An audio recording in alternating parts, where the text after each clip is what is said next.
Chapitre 89. La nuit. M. de Monte Cristo attendit, selon son habitude, que Duprez eût chanté son fameux Suivez-moi, et alors seulement il se leva et sortit. À la porte, Morrel le quitta en renouvelant la promesse d'être chez lui avec Emmanuel le lendemain matin à 7 heures précises. Puis il monta dans son coupé, toujours calme et souriant. 5 minutes après, il était chez lui.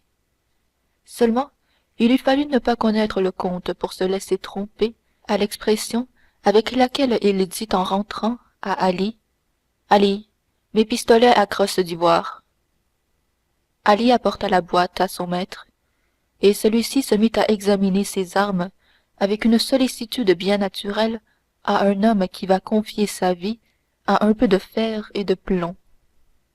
C'étaient des pistolets particuliers que Monte Cristo avait fait faire pour tirer à la cible dans ses appartements.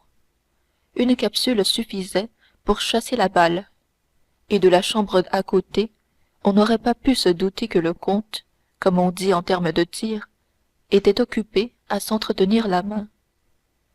Il en était à emboîter l'arme dans sa main et à chercher le point de mire sur une petite plaque de côté qui lui servait de cible, lorsque la porte de son cabinet s'ouvrit et que Baptistin entra. Mais avant même qu'il eût ouvert la bouche, le comte aperçut dans la porte, demeurée ouverte, une femme voilée, debout dans la pénombre de la pièce voisine et qui avait suivi Baptistin. Elle avait aperçu le comte le pistolet à la main et voyait deux épées sur une table. Elle s'élança. Baptistin consultait son maître du regard. Le comte fit un signe, Baptistin sortit et referma la porte derrière lui. Qui êtes-vous, madame? Dit le comte à la femme voilée. L'inconnue jeta un regard autour d'elle pour s'assurer qu'elle était bien seule. Puis, s'inclinant comme si elle eût voulu s'agenouiller, et joignant les mains avec l'accent du désespoir: Edmond, dit-elle, vous ne tuerez pas mon fils. Le comte fit un pas en arrière, jeta un faible cri et laissa tomber l'arme qu'il tenait. Quel nom avez-vous prononcé là, madame de Morcerf? dit-il. Le vôtre, s'écria-t-elle en rejetant son voile. Le vôtre que seul peut-être je n'ai pas oublié, Edmond. Ce n'est pas madame de Morcerf qui vient à vous, c'est Mercédès. Mercédès est morte, madame, dit Monte Cristo, et je ne connais plus personne de ce nom. Mercédès vit, monsieur, et Mercédès se souvient, car seule elle vous a reconnu lorsqu'elle vous a vu, et même sans vous voir, à votre voix, Edmond, au seul accent de votre voix, et depuis ce temps, elle vous suit pas à pas, elle vous surveille, elle vous redoute, et elle n'a pas eu besoin, elle, de chercher la main d'où partait le coup qui frappait M. de Morcerf. Fernand, vous voulez dire, madame, reprit Monte Cristo avec une ironie amère, puisque nous sommes en train de nous rappeler nos noms, rappelons-nous-les tous. Et Monte Cristo avait prononcé ce nom de Fernand avec une telle expression de haine que Mercédès sentit le frisson de l'effroi courir par tout son corps. Vous voyez bien, Edmond, que je ne me suis pas trompée, s'écria Mercédès, et que j'ai raison de vous dire épargnez mon fils. Et qui vous a dit, madame, que j'en voulais à votre fils? Personne, mon Dieu, mais une mère est douée de la double vue. J'ai tout deviné. Je l'ai suivi ce soir à l'opéra, et caché dans une baignoire, j'ai tout vu. Alors, si vous avez tout vu, madame, vous avez vu que le fils de Fernand m'a insulté publiquement, dit Monte Cristo avec un calme terrible. Oh, par pitié! Vous avez vu, continua le comte, qu'il m'eût jeté son gant à la figure si un de mes amis, M. Morrel, ne lui eût arrêté le bras. Écoutez-moi, mon fils vous a deviné aussi, lui, il vous attribue les malheurs qui frappent son père. Madame, dit Monte Cristo, vous confondez. Ce ne sont point des malheurs, c'est un châtiment. Ce n'est pas moi qui frappe M. de Morcerf, c'est la Providence qui le punit. Et pourquoi vous substituez-vous à la Providence? S'écria Mercédès. Pourquoi vous souvenez-vous quand elle oublie? Que vous importe à vous, Edmond, Janina et son vizir? Quel tort vous a fait Fernand Mondego en trahissant Ali Tebelin? Aussi, madame, répondit Monte Cristo, tout ceci est une affaire entre le capitaine Franc et la fille de Vasiliki. Cela ne me regarde point, vous avez raison, et si j'ai juré de me venger, ce n'est ni du capitaine Franc, ni du comte de Morcerf, c'est du pêcheur Fernand, mari de la catalane Mercédès. Oh, monsieur, s'écria la comtesse, quelle terrible vengeance pour une faute que la fatalité m'a fait commettre, car la coupable c'est moi, Edmond, et si vous avez à vous venger de quelqu'un, c'est de moi, qui ai manqué de force contre votre absence et mon isolement. Mais, s'écria Monte Cristo, pourquoi étais-je absent? Pourquoi étiez-vous isolé? Parce qu'on vous a arrêté, Edmond, parce que vous étiez prisonnier. Et pourquoi étais-je arrêté? Pourquoi étais-je prisonnier? Je l'ignore, dit Mercédès. Oui, vous l'ignorez, madame, je l'espère du moins. Eh bien, je vais vous le dire, moi. J'étais arrêté, j'étais prisonnier, parce que sous la tonnelle de la réserve, la veille même du jour où je devais vous épouser, un homme, nommé Danglars, avait écrit cette lettre que le pêcheur Fernand se chargea lui-même de mettre à la poste. Et Monte Cristo, allant à un secrétaire, ouvrit un tiroir où il prit un papier qui avait perdu sa couleur première, et dont l'encre était devenue couleur de rouille, qu'il mit sous les yeux de Mercédès. C'était la lettre de Danglars au procureur du roi, que, le jour où il avait payé les 200 000 francs à M de Boville, le comte de Monte Cristo, déguisé en mandataire de la maison Thomson et French, avait soustraite au dossier d'Edmond Dantès. Mercédès lut avec effroi les lignes suivantes.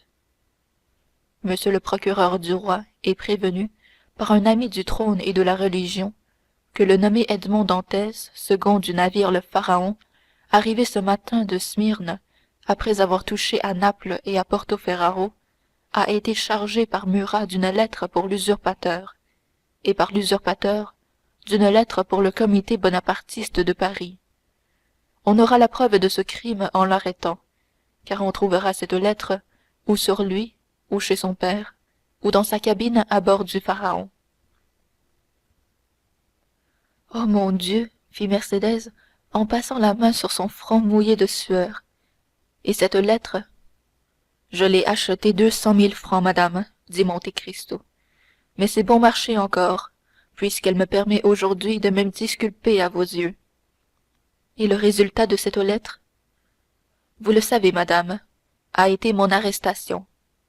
Mais ce que vous ne savez pas, madame, c'est le temps qu'elle a duré, cette arrestation.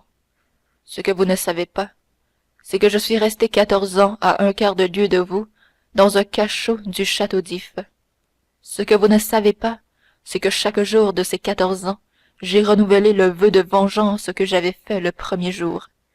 Et cependant, j'ignorais que vous aviez épousé Fernand, mon dénonciateur, et que mon père était mort, et mort de faim. Juste Dieu, s'écria Mercédès chancelante. Mais voilà que j'ai su en sortant de prison, 14 ans après y être entré, et voilà ce qui fait que, sur Mercédès vivante et sur mon père mort, j'ai juré de me venger de Fernand, et je me venge. Et vous êtes sûre que le malheureux Fernand a fait cela? Sur mon âme, madame, et il l'a fait comme je vous le dis. D'ailleurs, ce n'est pas beaucoup plus odieux que d'avoir, français d'adoption, passé aux Anglais, espagnol de naissance, avoir combattu contre les Espagnols, stipendiaire d'Ali, trahi et assassiné Ali. En face de pareilles choses, qu'était-ce que la lettre que vous venez de lire? Une mystification galante que doit pardonner, je l'avoue, et je le comprends, la femme qui a épousé cet homme, mais que ne pardonne pas l'amant qui devait l'épouser. Eh bien, les Français ne se sont pas vengés du traître, les Espagnols n'ont pas fusillé le traître. Ali, couché dans sa tombe, a laissé impuni le traître, mais moi, trahi, assassiné, jeté dans une tombe, je suis sorti de cette tombe par la grâce de Dieu. Je dois à Dieu de me venger. Il m'envoie pour cela, et me voici. La pauvre femme laissa retomber sa tête entre ses mains. Ses jambes plièrent sous elle, et elle tomba à genoux. Pardonnez, Edmond, dit-elle, pardonnez pour moi qui vous aime encore. La dignité de l'épouse arrêta l'élan de l'amante et de la mère. Son front s'inclina presque à toucher le tapis. Le comte s'élança au-devant d'elle et la releva. Alors assise sur un fauteuil, elle put, à travers ses larmes, regarder le mâle visage de Monte Cristo, sur lequel la douleur et la haine imprimaient encore un caractère menaçant. Que je n'écrase pas cette race maudite, murmura-t-il, que je désobéisse à Dieu, qui m'a suscité pour sa punition.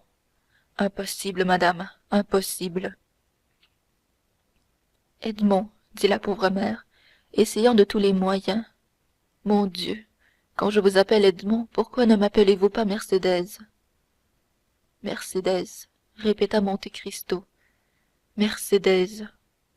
Eh bien, oui, vous avez raison, ce nom m'est doux encore à prononcer. Et voilà la première fois, depuis bien longtemps, qu'il retentit si clairement au sortir de mes lèvres. Ô Mercédès, votre nom, je l'ai prononcé avec les soupirs de la mélancolie, avec les gémissements de la douleur, avec le râle du désespoir. Je l'ai prononcé, glacé par le froid, accroupi sur la paille de mon cachot. Je l'ai prononcé, dévoré par la chaleur, en me roulant sur les dalles de ma prison. Mercédès, il faut que je me venge, car 14 ans j'ai souffert, 14 ans j'ai pleuré, j'ai maudit. Maintenant je vous le dis, Mercédès, il faut que je me venge. Et le comte, tremblant de céder aux prières de celle qu'il avait tant aimée, appelait ses souvenirs au secours de sa haine. Vengez-vous, Edmond, s'écria la pauvre mère, mais vengez-vous sur les coupables. Vengez-vous sur lui, vengez-vous sur moi, mais ne vous vengez pas sur mon fils. Il est écrit dans le livre saint, répondit Monte Cristo. Les fautes des pères retomberont sur les enfants jusqu'à la 3e et 4e génération. Puisque Dieu a dicté ses propres paroles à son prophète, pourquoi serais-je meilleur que Dieu? Parce que Dieu a le temps et l'éternité, ces deux choses qui échappent aux hommes.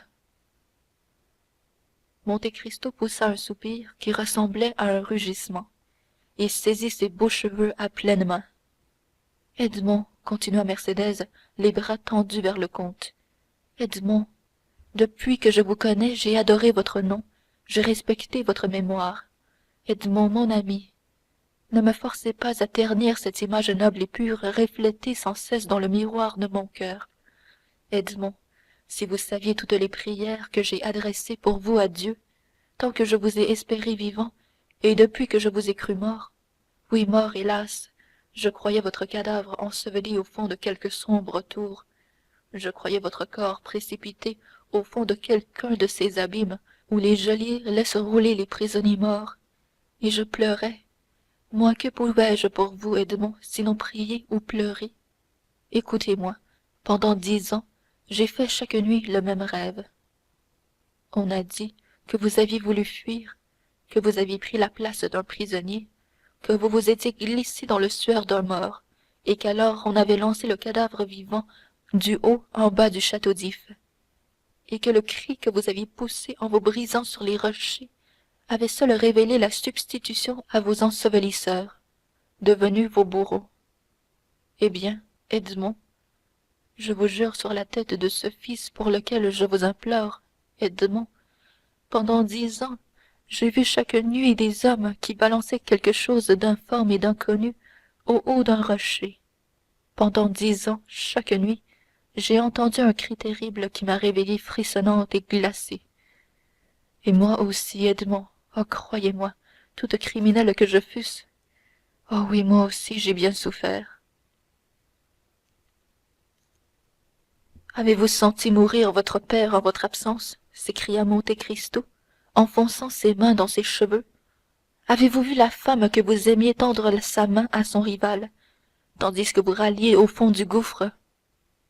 Non, interrompit Mercédès, mais j'ai vu celui que j'aimais, prêt à devenir le meurtrier de mon fils. Mercédès prononça ces paroles avec une douleur si puissante, avec un accent si désespéré, qu'à ces paroles et à cet accent un sanglot déchira la gorge du comte. Le lion était dompté, le vengeur était vaincu. Que demandez-vous, dit-il? Que votre fils vive? Eh bien, il vivra. Mercédès jeta un cri qui fit jaillir 2 larmes des paupières de Monte Cristo. Mais ces 2 larmes disparurent presque aussitôt, car sans doute Dieu avait envoyé quelque ange pour les recueillir, bien autrement précieuses qu'elles étaient aux yeux du Seigneur que les plus riches perles de Gusarate et d'Ophir. Or, s'écria-t-elle en saisissant la main du comte et en la portant à ses lèvres, oh merci, merci, Edmond, te voilà bien tel que je t'ai toujours rêvé, tel que je t'ai toujours aimé. Oh maintenant je puis le dire.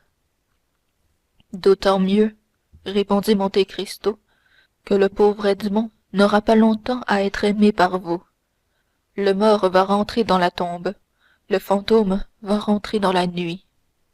Que dites-vous, Edmond? Je dis que puisque vous l'ordonnez, Mercédès, il faut mourir. Mourir? Et qui est-ce qui dit cela? Qui parle de mourir? D'où vous viennent ces idées de mort? Vous ne supposez pas qu'outragé publiquement, en face de toute une salle, en présence de vos amis et de ceux de votre fils, provoqué par un enfant qui se glorifiera de mon pardon comme d'une victoire, vous ne supposez pas, dis-je, que j'ai un instant le désir de vivre? Ce que j'ai le plus aimé après vous, Mercédès, c'est moi-même, c'est-à-dire ma dignité, c'est-à-dire cette force qui me rendait supérieur aux autres hommes. Cette force, c'était ma vie. D'un mot, vous la brisez. Je meurs. Mais ce duel n'aura pas lieu, Edmond, puisque vous pardonnez. Il aura lieu, madame, dit solennellement Monte Cristo. Seulement, au lieu du sang de votre fils que devait boire la terre, ce sera le mien qui coulera. Mercédès poussa un grand cri et s'élança vers Monte Cristo. Mais tout à coup, elle s'arrêta. Edmond, dit-elle, il y a un Dieu au-dessus de nous, puisque vous vivez, puisque je vous ai revu, et je me fie à lui du plus profond de mon cœur. En attendant votre appui, je me repose sur votre parole. Vous avez dit que mon fils vivrait. Il vivra, n'est-ce pas? Il vivra, oui, madame, dit Monte Cristo, étonné que sans autre exclamation, sans autre surprise, Mercédès eût accepté l'héroïque sacrifice qu'il lui faisait. Mercédès tendit la main au comte. Edmond, dit-elle, tandis que ses yeux se mouillaient de larmes en regardant celui auquel elle adressait la parole. Comme c'est beau de votre part, comme c'est grand ce que vous venez de faire là, comme c'est sublime d'avoir eu pitié d'une pauvre femme qui s'offrait à vous avec toutes les chances contraires à ses espérances. Hélas, je suis vieilli par les chagrins plus encore que par l'âge, et je ne puis même plus rappeler mon Edmond par un sourire, par un regard, cette Mercédès qu'autrefois il a passé tant d'heures à contempler. Ah, croyez-moi, Edmond, je vous ai dit que moi aussi j'avais bien souffert. Je vous le répète, cela est bien lugubre de voir passer sa vie sans se rappeler une seule joie, sans conserver une seule espérance. Mais cela prouve que tout n'est point fini sur la terre. Non, tout n'est pas fini. Je le sens à ce qui me reste encore dans le cœur. Oh, je vous le répète, Edmond, c'est beau, c'est grand, c'est sublime de pardonner comme vous venez de le faire. Vous dites cela, Mercédès. Et que diriez-vous donc si vous saviez l'étendue du sacrifice que je vous fais? Supposez que le Maître suprême, après avoir créé le monde, après avoir fertilisé le chaos, se fût arrêté au tiers de la création pour épargner à un ange les larmes que nos crimes devaient faire couler un jour de ses yeux immortels. Supposez qu'après avoir tout préparé, tout pétri, tout fécondé, au moment d'admirer son œuvre, Dieu ait éteint le soleil et repoussé du pied le monde dans la nuit éternelle. Alors vous aurez une idée, ou plutôt non, non, vous ne pourrez pas encore vous faire une idée de ce que je perds en perdant la vie en ce moment. Mercédès regarda le comte d'un air qui peignait à la fois son étonnement, son admiration et sa reconnaissance. Monte Cristo appuya son front sur ses mains brûlantes, comme si son front ne pouvait plus porter seul le poids de ses pensées.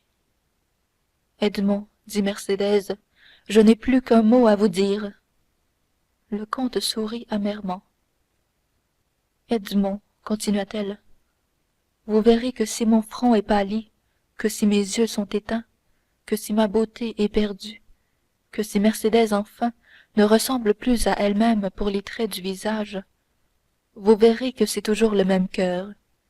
Adieu donc, Edmond, je n'ai plus rien à demander au ciel. Je vous ai revu aussi noble et aussi grand qu'autrefois. Adieu, Edmond, adieu et merci. Mais le comte ne répondit pas. Mercédès ouvrit la porte du cabinet, et elle avait disparu avant qu'il fût revenu de la rêverie douloureuse et profonde où sa vengeance perdue l'avait plongé. 1 heure sonnait à l'horloge des Invalides quand la voiture qui emportait mme de Morcerf en roulant sur le pavé des Champs-Élysées fit relever la tête au comte de Monte Cristo.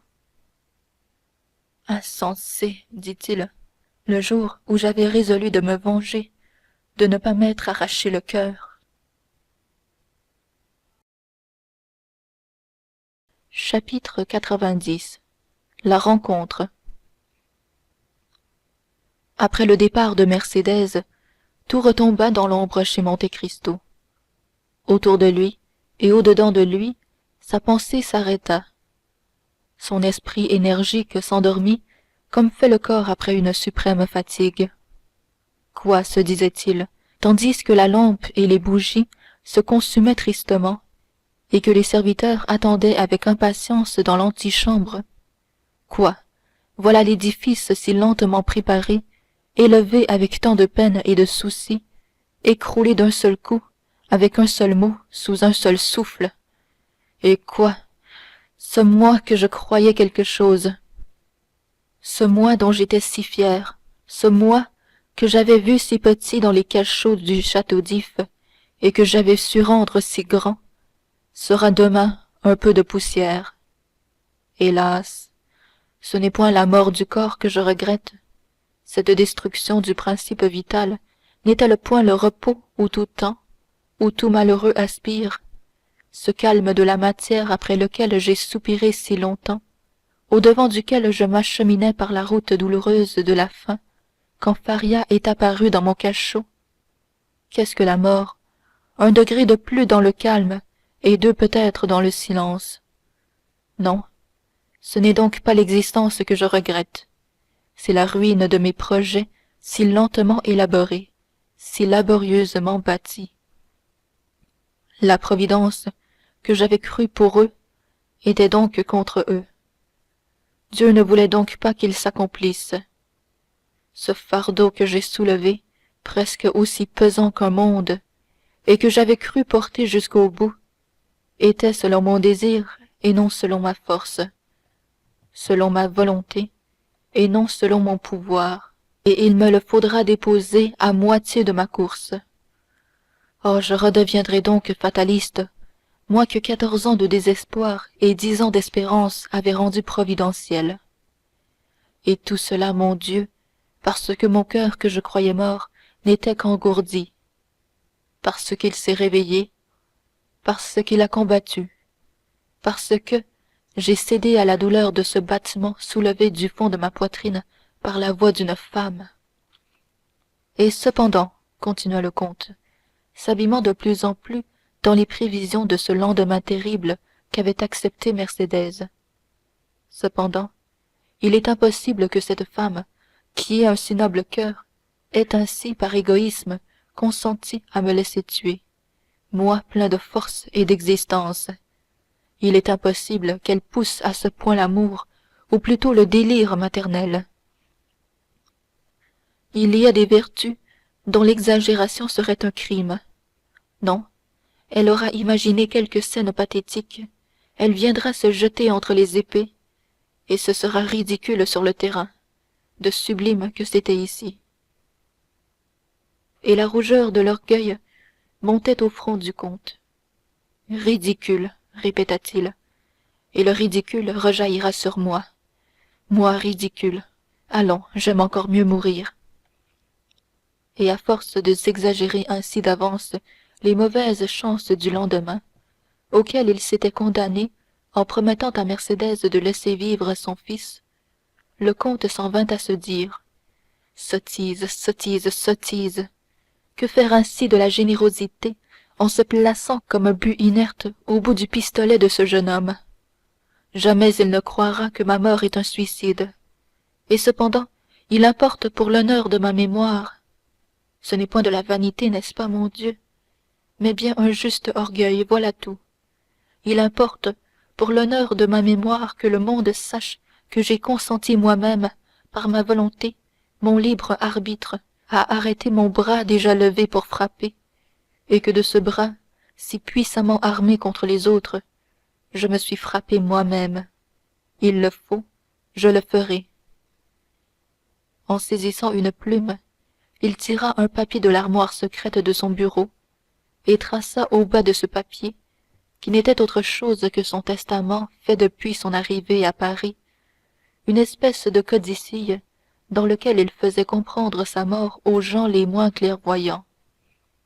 Je fais cela, mon Dieu, dit-il les yeux levés au ciel, autant pour votre honneur que pour le mien. Je me suis considéré depuis 10 ans, ô mon Dieu, comme l'envoyé de votre vengeance. Et il ne faut pas que d'autres misérables que ce Morcerf, il ne faut pas qu'un Danglars, un Villefort, il ne faut pas enfin que ce Morcerf lui-même se figure que le hasard les a débarrassés de leur ennemi.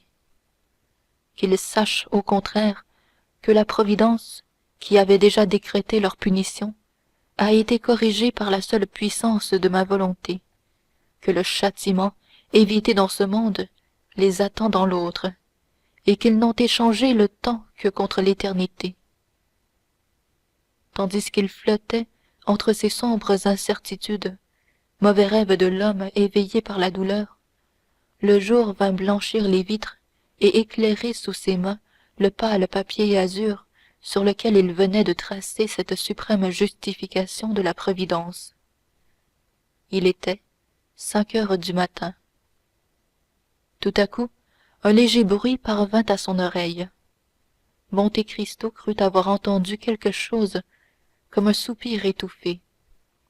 Il détourna la tête, regarda autour de lui et ne vit personne. Seulement le bruit se répéta assez distinct pour qu'au doute succédât la certitude. Alors le comte se leva, ouvrit doucement la porte du salon, et sur un fauteuil, les bras pendants, sa belle tête pâle inclinée en arrière, il vit Haydée, qui s'était placée en travers de la porte, afin qu'il ne pût sortir sans la voir, mais que le sommeil, si puissant contre la jeunesse, avait surprise après la fatigue d'une si longue veille. Le bruit que la porte fit en s'ouvrant ne put tirer Haydée de son sommeil.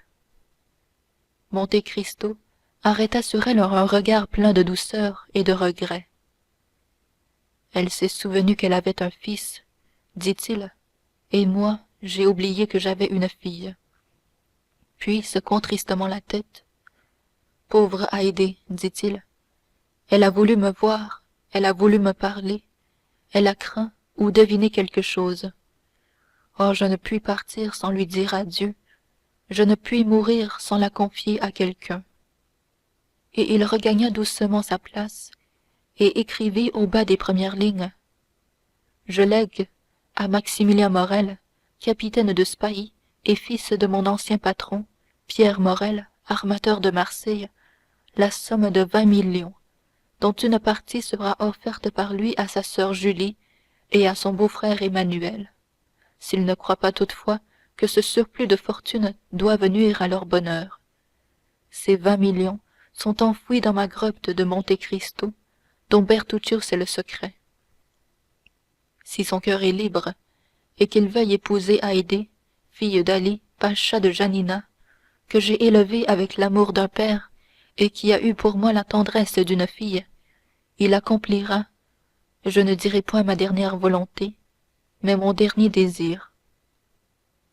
Le présent testament a déjà fait Haydée héritière du reste de ma fortune, consistant en terres, rentes sur l'Angleterre, l'Autriche et la Hollande, mobilier dans mes différents palais et maisons, et qui, ces 20 millions prélevés, ainsi que les différents legs faits à mes serviteurs, pourront monter encore à 60 millions. Il achevait d'écrire cette dernière ligne, lorsqu'un cri poussé derrière lui fit tomber la plume des mains. Haydée, dit-il, vous avez lu? En effet, la jeune fille, réveillée par le jour qui avait frappé ses paupières, s'était levée et s'était approchée du comte sans que ses pas légers, assourdis par le tapis, eussent été entendus. Oh mon Seigneur, dit-elle en joignant les mains, pourquoi écrivez-vous ainsi à une pareille heure? Pourquoi me léguez-vous toute votre fortune, mon Seigneur? Vous me quittez donc? Je vais faire un voyage, cher ange, dit Monte Cristo, avec une expression de mélancolie et de tendresse infinie. Et s'il arrivait malheur? Le comte s'arrêta. Eh bien? Demanda la jeune fille, avec un accent d'autorité que le comte ne lui connaissait point et qui le fit tressaillir. Eh bien, s'il m'arrive malheur, reprit Monte Cristo, je veux que ma fille soit heureuse. Haydée sourit tristement en secouant la tête. Vous pensez à mourir, monseigneur? dit-elle. C'est une pensée salutaire, mon enfant, a dit le sage. Eh bien, si vous mourrez, dit-elle, léguez votre fortune à d'autres, car si vous mourrez, je n'aurai plus besoin de rien. Et, prenant le papier, elle le déchira en 4 morceaux, qu'elle jeta au milieu du salon. Puis, cette énergie si peu habituelle à une esclave ayant épuisé ses forces, elle tomba, non plus endormie cette fois, mais évanouie sur le parquet. Monte Cristo se pencha vers elle, la souleva entre ses bras, et voyant ce beau teint pâli, ces beaux yeux fermés, ce beau corps inanimé et comme abandonné, l'idée lui vint pour la première fois qu'elle l'aimait peut-être autrement que comme une fille aime son père. Hélas, murmura-t-il avec un profond découragement, j'aurais donc encore pu être heureux.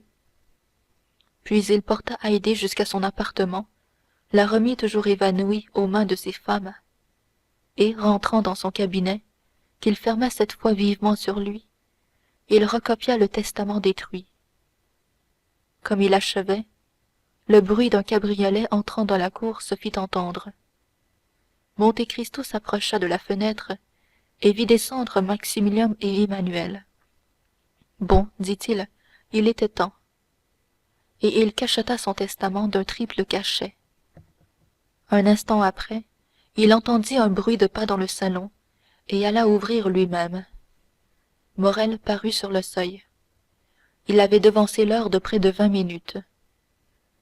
Je viens trop tôt peut-être, monsieur le comte, dit-il, mais je vous avoue franchement que je n'ai pu dormir une minute, et qu'il en a été de même de toute la maison.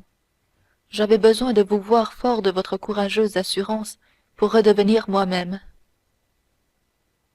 Monte Cristo ne put tenir à cette preuve d'affection, et ce ne fut point la main qu'il tendit au jeune homme, mais ses 2 bras qu'il lui ouvrit.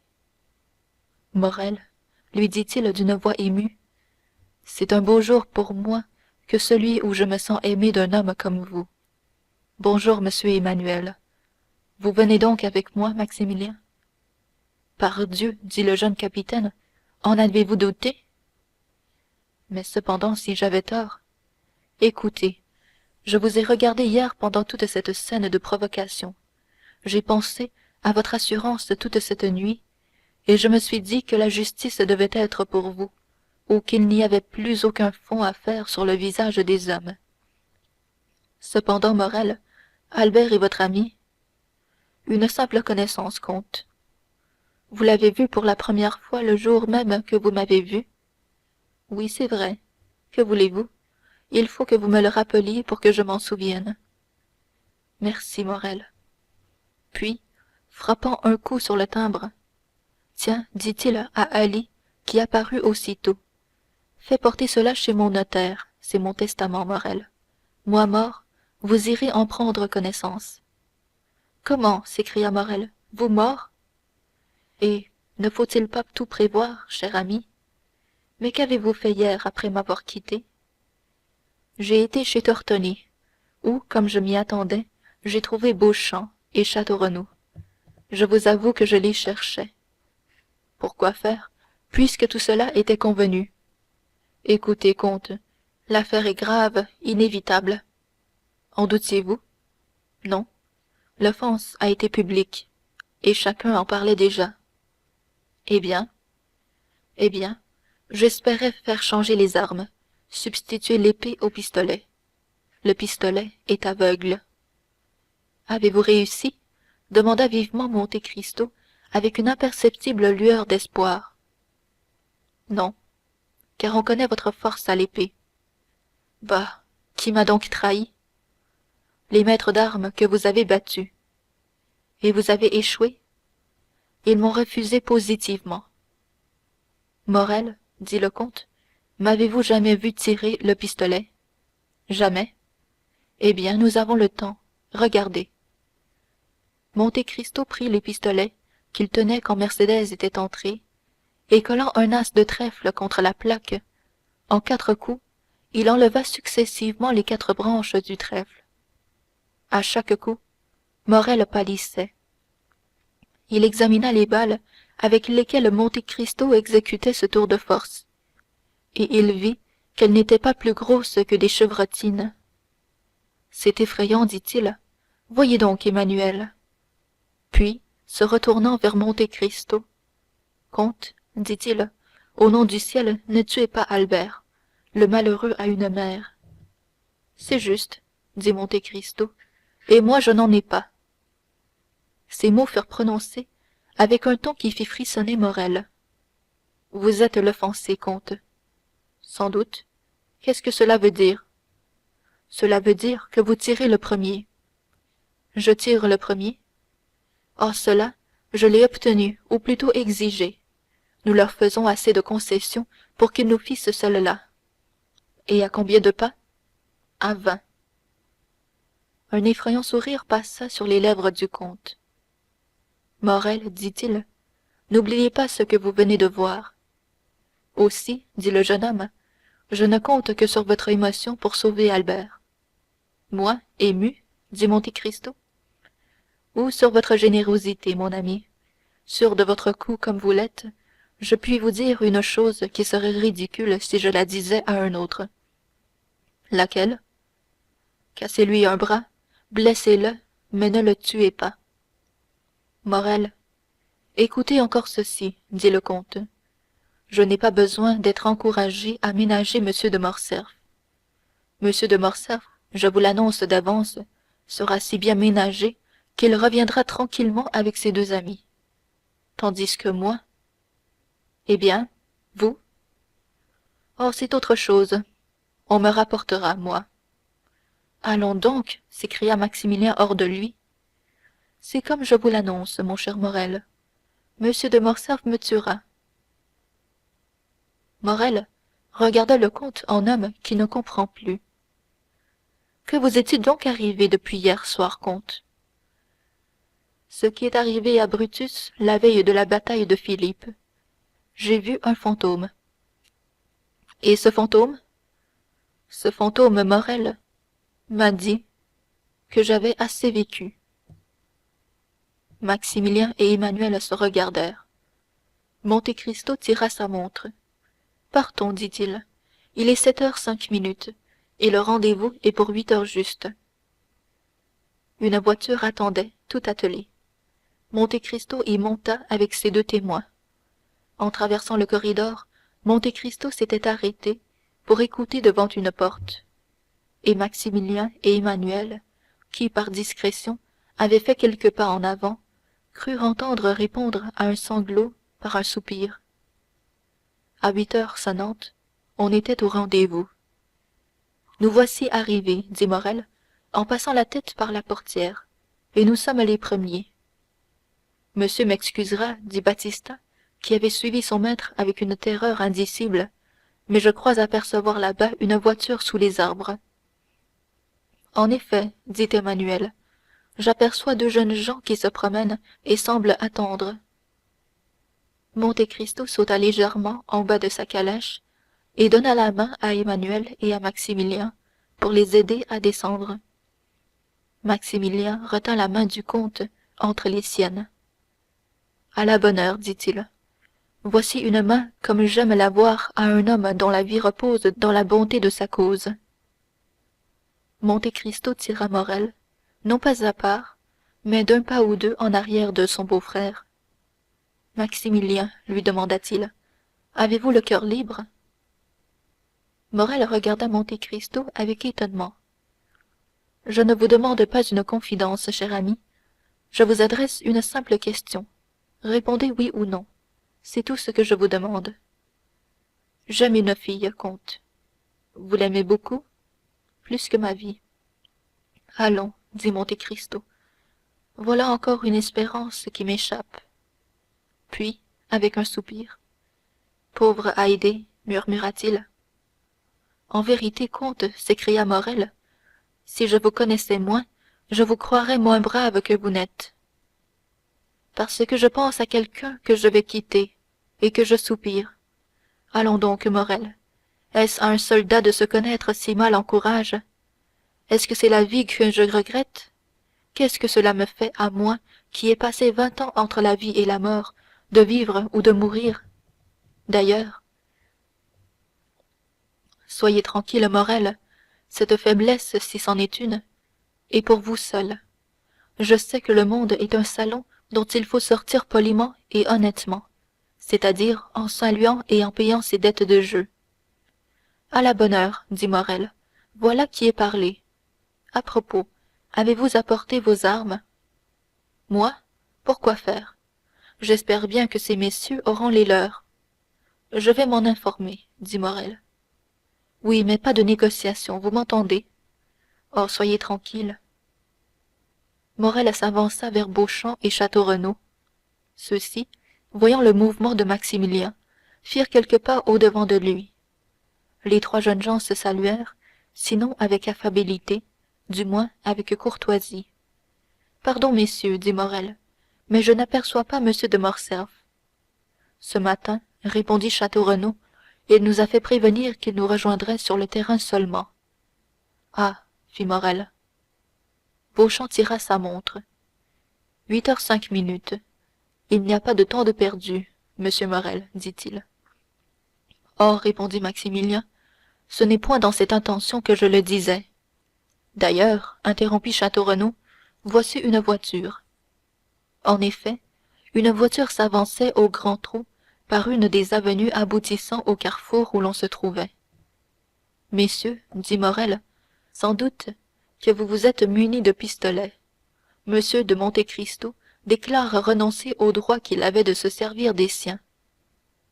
Nous avons prévu cette délicatesse de la part du comte, monsieur Morrel, répondit Beauchamp, et j'ai apporté des armes que j'ai achetées il y a 8 ou 10 jours, croyant que j'en aurais besoin pour une affaire pareille. Elles sont parfaitement neuves et n'ont encore servi à personne. Voulez-vous les visiter?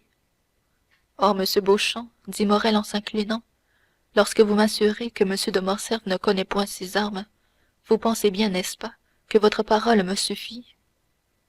Messieurs, dit Château Renaud, ce n'était point Morcerf qui nous arrivait dans cette voiture, c'était ma foi, c'était Franz et Debray.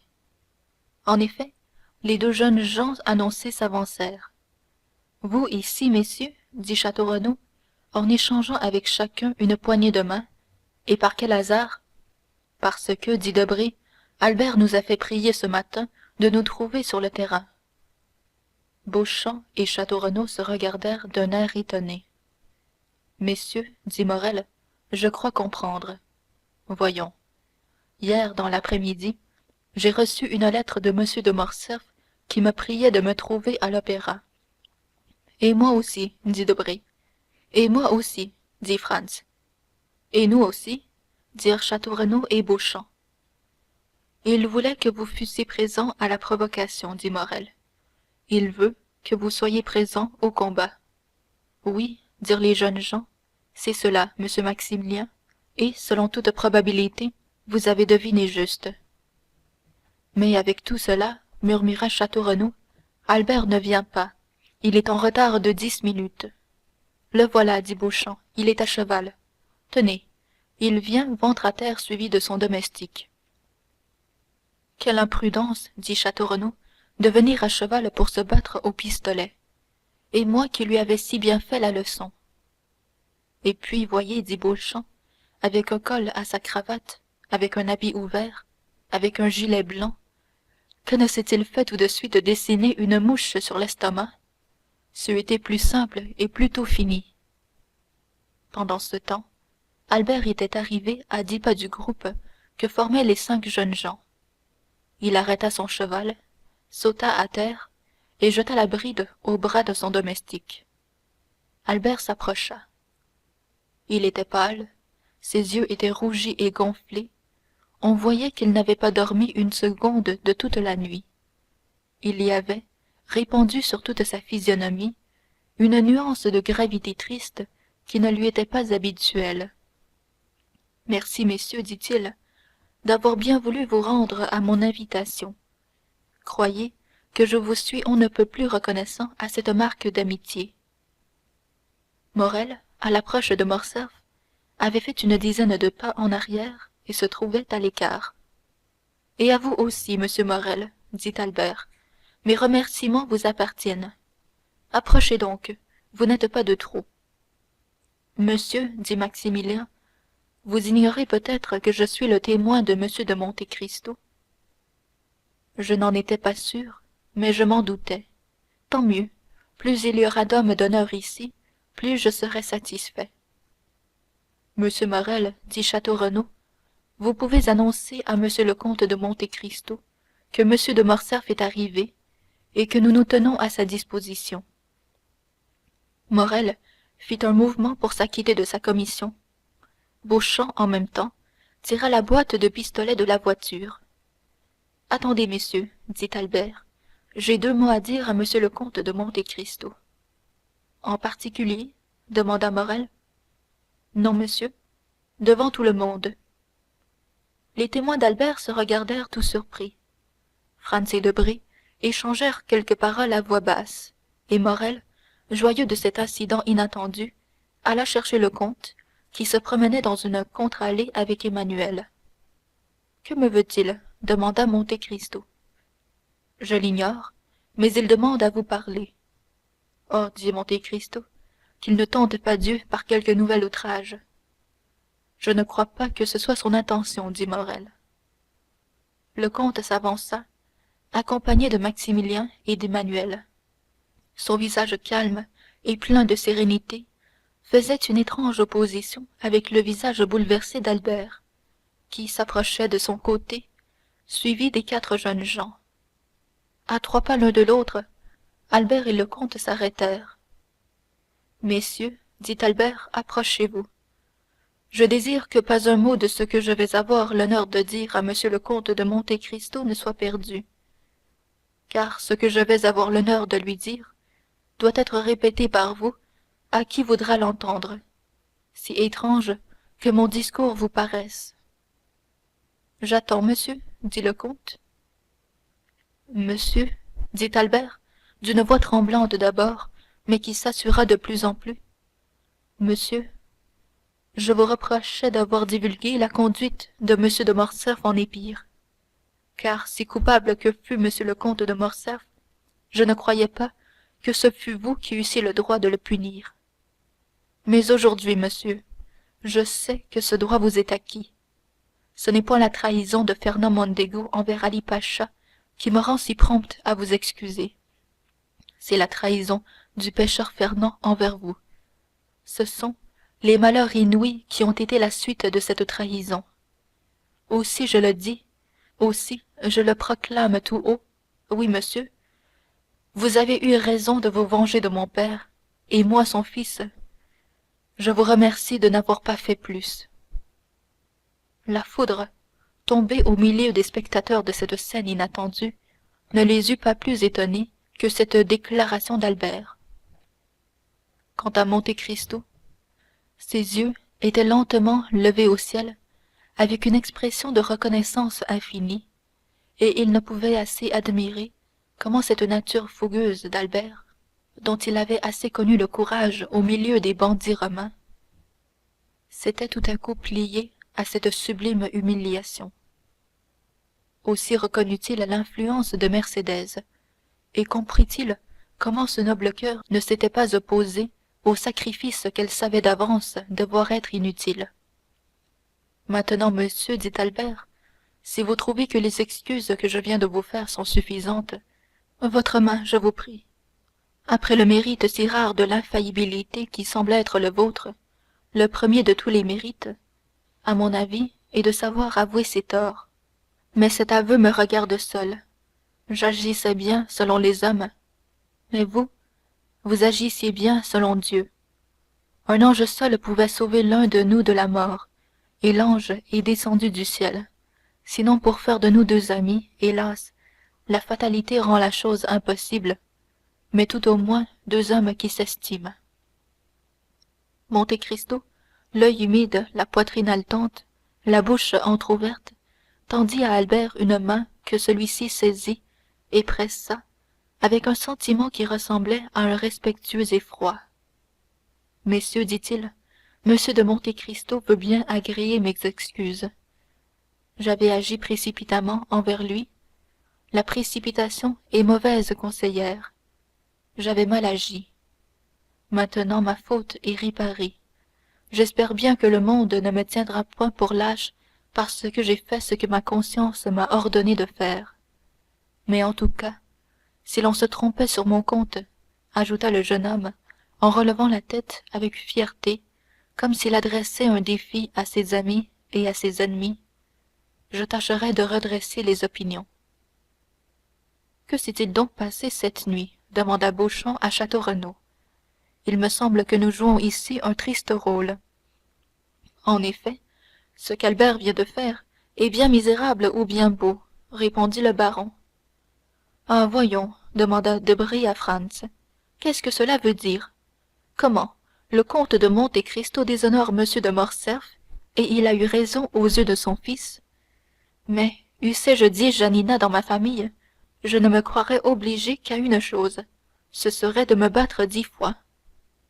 Quant à Monte Cristo, le front penché, les bras inertes, écrasé sous le poids de 24 ans de souvenirs, il ne songeait ni à Albert, ni à Beauchamp, ni à Château Renaud, ni à personne de ceux qui se trouvaient là. Il songeait à cette courageuse femme qui était venue lui demander l'avis de son fils, à qui il avait offert la sienne, et qui venait de la sauver par l'aveu terrible d'un secret de famille, capable de tuer à jamais chez ce jeune homme le sentiment de la piété filiale. Toujours la Providence, murmura-t-il. Ah, c'est aujourd'hui seulement que je suis bien certain d'être l'envoyé de Dieu. Chapitre 91. La mère et le fils. Le comte de Monte Cristo salua les 5 jeunes gens avec un sourire plein de mélancolie et de dignité, et remonta dans sa voiture avec Maximilien et Emmanuel. Albert Beauchamp et Château Renaud restèrent seuls sur le champ de bataille. Le jeune homme attacha sur ses deux témoins un regard qui, sans être timide, semblait pourtant leur demander leur avis sur ce qui venait de se passer. Ma foi, mon cher ami, dit Beauchamp le premier, soit qu'il eût plus de sensibilité, soit qu'il eût moins de dissimulation, permettez-moi de vous féliciter. Voilà un dénouement bien inespéré à une bien désagréable affaire. Albert resta muet et concentré dans sa rêverie. Château Renaud se contenta de battre sa botte avec sa canne flexible. Ne partons-nous pas dit-il après ce silence embarrassant. Quand il vous plaira, répondit Beauchamp. Laissez-moi seulement le temps de complimenter M. de Morcerf. Il a fait preuve aujourd'hui d'une générosité si chevaleresque, si rare. Oh oui, dit Château Renaud. C'est magnifique, continua Beauchamp, de pouvoir conserver sur soi-même un empire aussi grand. Assurément, quant à moi, j'en eusse été incapable, dit Château Renaud avec une froideur des plus significatives. Messieurs, interrompit Albert, je crois que vous n'avez pas compris qu'entre M. de Monte Cristo et moi, il s'est passé quelque chose de bien grave. Si fait, dit aussitôt Beauchamp, mais tous nos badauds ne seraient pas à portée de comprendre votre héroïsme, et tôt ou tard, vous vous verriez forcé de le leur expliquer plus énergiquement qu'il ne convient à la santé de votre corps et à la durée de votre vie. Voulez-vous que je vous donne un conseil d'ami? Partez pour Naples, La Haye ou Saint-Pétersbourg, pays calme, où l'on est plus intelligent du point d'honneur que chez nos cerveaux brûlés de Parisiens. Une fois là, faites pas mal de mouches au pistolet et infiniment de contres de quatre et de contres de tierces. Rendez-vous assez oublié pour revenir paisiblement en France dans quelques années, ou assez respectable quant aux exercices académiques pour conquérir votre tranquillité. N'est-ce pas, monsieur de Château Renaud, que j'ai raison? C'est parfaitement mon avis, dit le gentilhomme. Rien n'appelle les duels sérieux comme un duel sans résultat. Merci, messieurs, dit Albert avec un froid sourire. Je suivrai votre conseil, non parce que vous me le donnez, mais parce que mon intention était de quitter la France.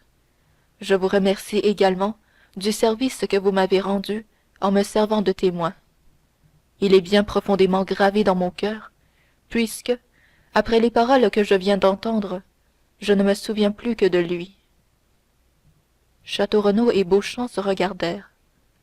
L'impression était la même sur tous deux, et l'accent avec lequel Morcerf venait de prononcer son remerciement était empreint d'une telle résolution que la position fût devenue embarrassante pour tous si la conversation eût continué.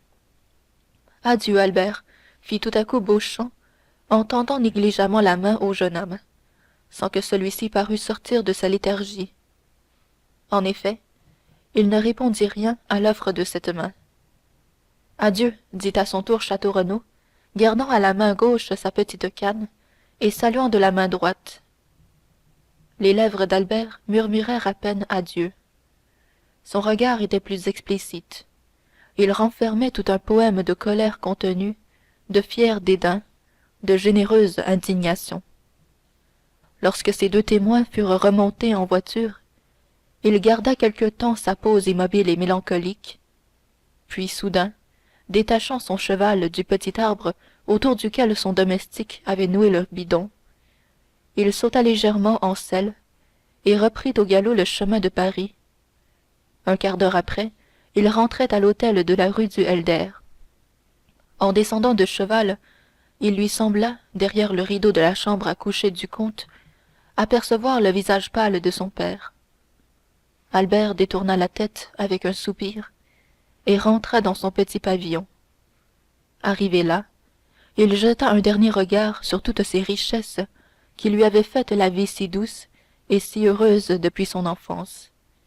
Il regarda encore une fois ces tableaux dont les figures semblaient lui sourire et dont les paysages parurent s'animer de vivantes couleurs.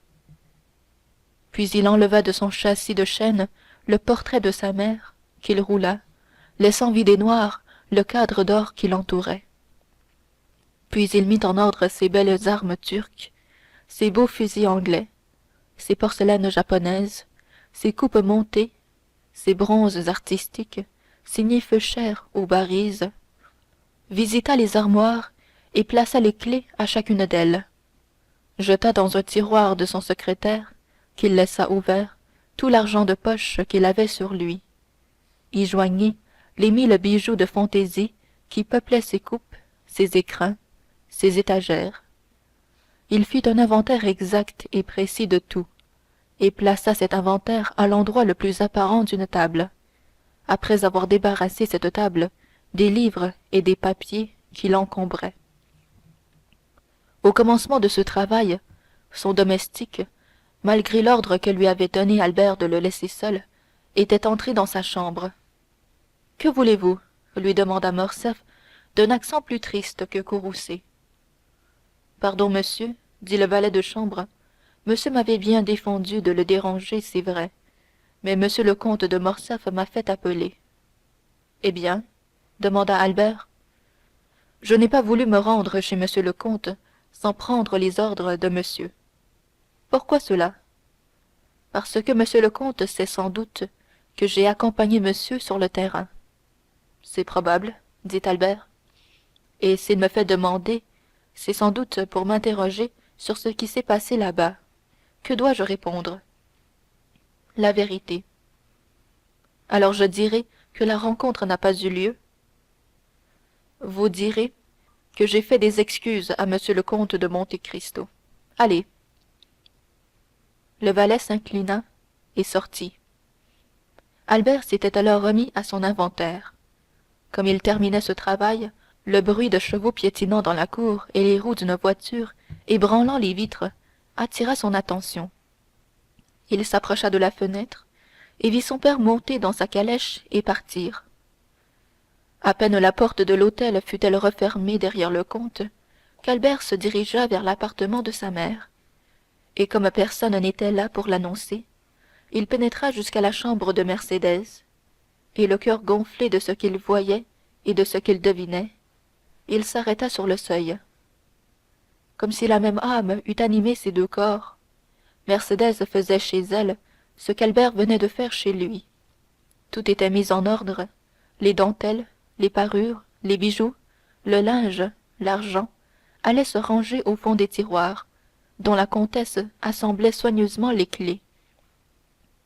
Albert vit tous ces préparatifs. Il les comprit, et s'écriant ma mère, il alla jeter ses bras au cou de Mercédès. La peintre qui eût pu rendre l'expression de ces deux figures eût fait certes un beau tableau. En effet, tout cet appareil d'une résolution énergique qui n'avait point fait peur à Albert pour lui-même l'effrayait pour sa mère. Que faites-vous donc? Demanda-t-il. Que faisiez-vous? Répondit-elle. Oh, ma mère! S'écria Albert, ému au point de ne pouvoir parler. Il n'est point de vous comme de moi. Non, vous ne pouvez pas avoir résolu ce que j'ai décidé, car je viens vous prévenir que je dis adieu à votre maison, et à vous. Moi aussi, Albert, répondit Mercédès. Moi aussi je pars. J'avais compté, je l'avoue, que mon fils m'accompagnerait.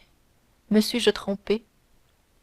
Ma mère, dit Albert avec fermeté, je ne puis vous faire partager le sort que je me destine. Il faut que je vive désormais sans nom et sans fortune.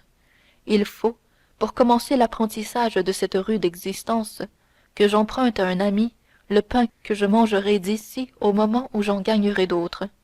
Ainsi, ma bonne mère, je vais de ce pas chez Franz le prier de me prêter la petite somme que j'ai calculé m'être nécessaire.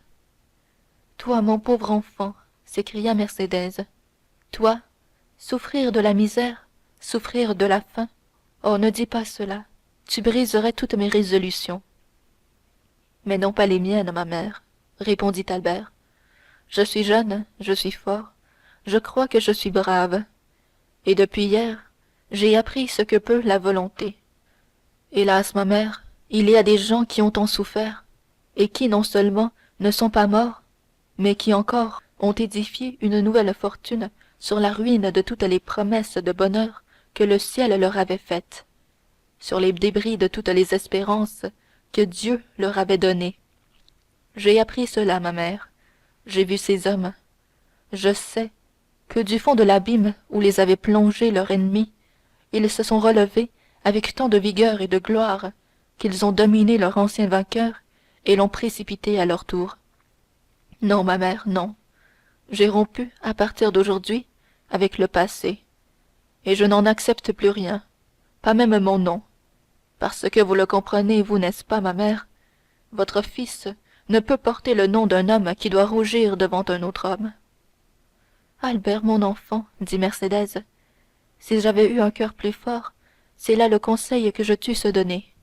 Ta conscience a parlé quand ma voix éteinte se taisait. Écoute ta conscience, mon fils. Tu avais des amis, Albert. Romps momentanément avec eux, mais ne désespère pas, au nom de ta mère. La vie est belle encore à ton âge, mon cher Albert, car à peine as-tu 22 ans, et comme, À un cœur aussi pur que le tien, il faut un nom sans tache. Prends celui de mon père. Il s'appelait Herrera. Je te connais, mon Albert. Quelque carrière que tu suives, tu rendras en peu de temps ce nom illustre. Alors, mon ami, reparais dans le monde plus brillant encore de tes malheurs passés. Et si cela ne doit pas être ainsi, malgré toutes mes prévisions, laisse-moi du moins cet espoir, à moi qui n'aurai plus que cette seule pensée, à moi qui n'ai plus d'avenir, et pour qui la tombe commence au seuil de cette maison. Je ferai selon vos désirs, ma mère, dit le jeune homme. Oui, je partage votre espoir. La colère du ciel ne nous poursuivra pas, vous si pur, moi si innocent.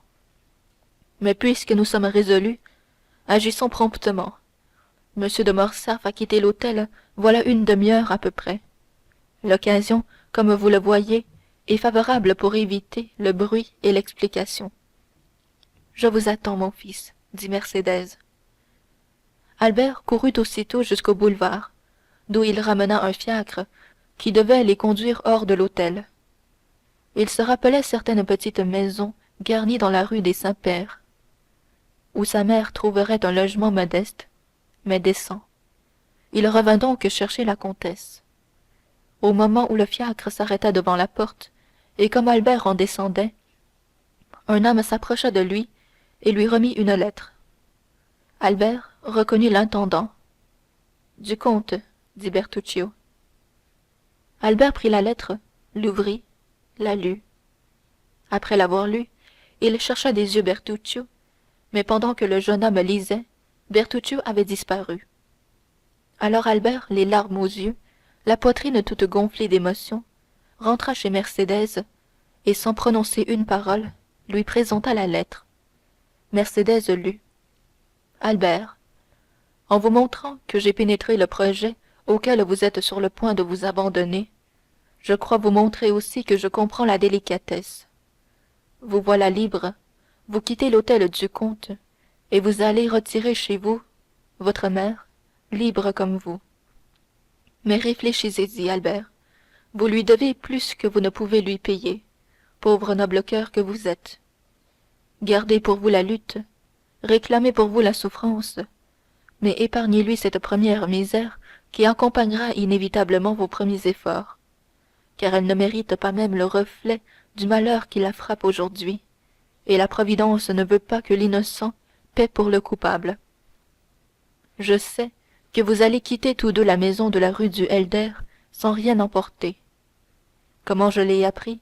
Ne cherchez point à le découvrir, je le sais, voilà tout. Écoutez, Albert, il y a 24 ans, je revenais bien joyeux et bien fier dans ma patrie. J'avais une fiancée, Albert, une sainte jeune fille que j'adorais, et je rapportais à ma fiancée 150 louis, amassés péniblement par un travail sans relâche. Cet argent était pour elle, je le lui destinais, et sachant combien la mère est perfide, j'avais enterré notre trésor dans le petit jardin de la maison que mon père habitait à Marseille, sur les allées de Mélan. Votre mère, Albert, connaît bien cette pauvre chère maison. Dernièrement, en venant à Paris, j'ai passé par Marseille. Je suis allé voir cette maison au douloureux souvenir, et le soir, une bêche à la main, j'ai sondé le coin où j'avais enfoui mon trésor. La cassette de fer était encore à la même place. Personne n'y avait touché. Elle est dans l'angle qu'un beau figuier, planté par mon père le jour de ma naissance, couvre de son ombre. Eh bien, Albert, cet argent qui autrefois devait aider à la vie et à la tranquillité de cette jeune femme que j'adorais, voilà qu'aujourd'hui, par un hasard étrange et douloureux, il a retrouvé le même emploi. Oh, comprenez bien ma pensée, à moi qui pourrais offrir des millions à cette pauvre femme, et qui lui rend seulement le morceau de pain noir oublié sous mon pauvre toit depuis le jour où j'ai été séparé de celle que j'aimais. Vous êtes un homme généreux, Albert, mais peut-être êtes-vous néanmoins aveuglé par la fierté ou par le ressentiment. Si vous me refusez, si vous demandez à un autre ce que j'ai le droit de vous offrir, je dirai qu'il est peu généreux à vous de refuser la vie de votre mère, offerte par un homme dont votre père a fait mourir le père dans les horreurs de la faim et du désespoir. Cette lecture finie, Albert demeura pâle et immobile, en attendant ce que déciderait sa mère. Mercédès leva au ciel un regard d'une ineffable expression. J'accepte, dit-elle. Il a le droit de payer la dot que j'apporterai dans un couvent. Et, mettant la lettre sur son cœur, elle prit le bras de son fils, et d'un pas plus ferme qu'elle ne s'y attendait peut-être elle-même, elle prit le chemin de l'escalier. Chapitre 92. Le suicide. Cependant, Monte Cristo lui aussi était rentré en ville avec Emmanuel et Maximilien. Le retour fut gai. Emmanuel ne dissimulait pas sa joie d'avoir vu succéder la paix à la guerre, et avouait hautement ses goûts philanthropiques.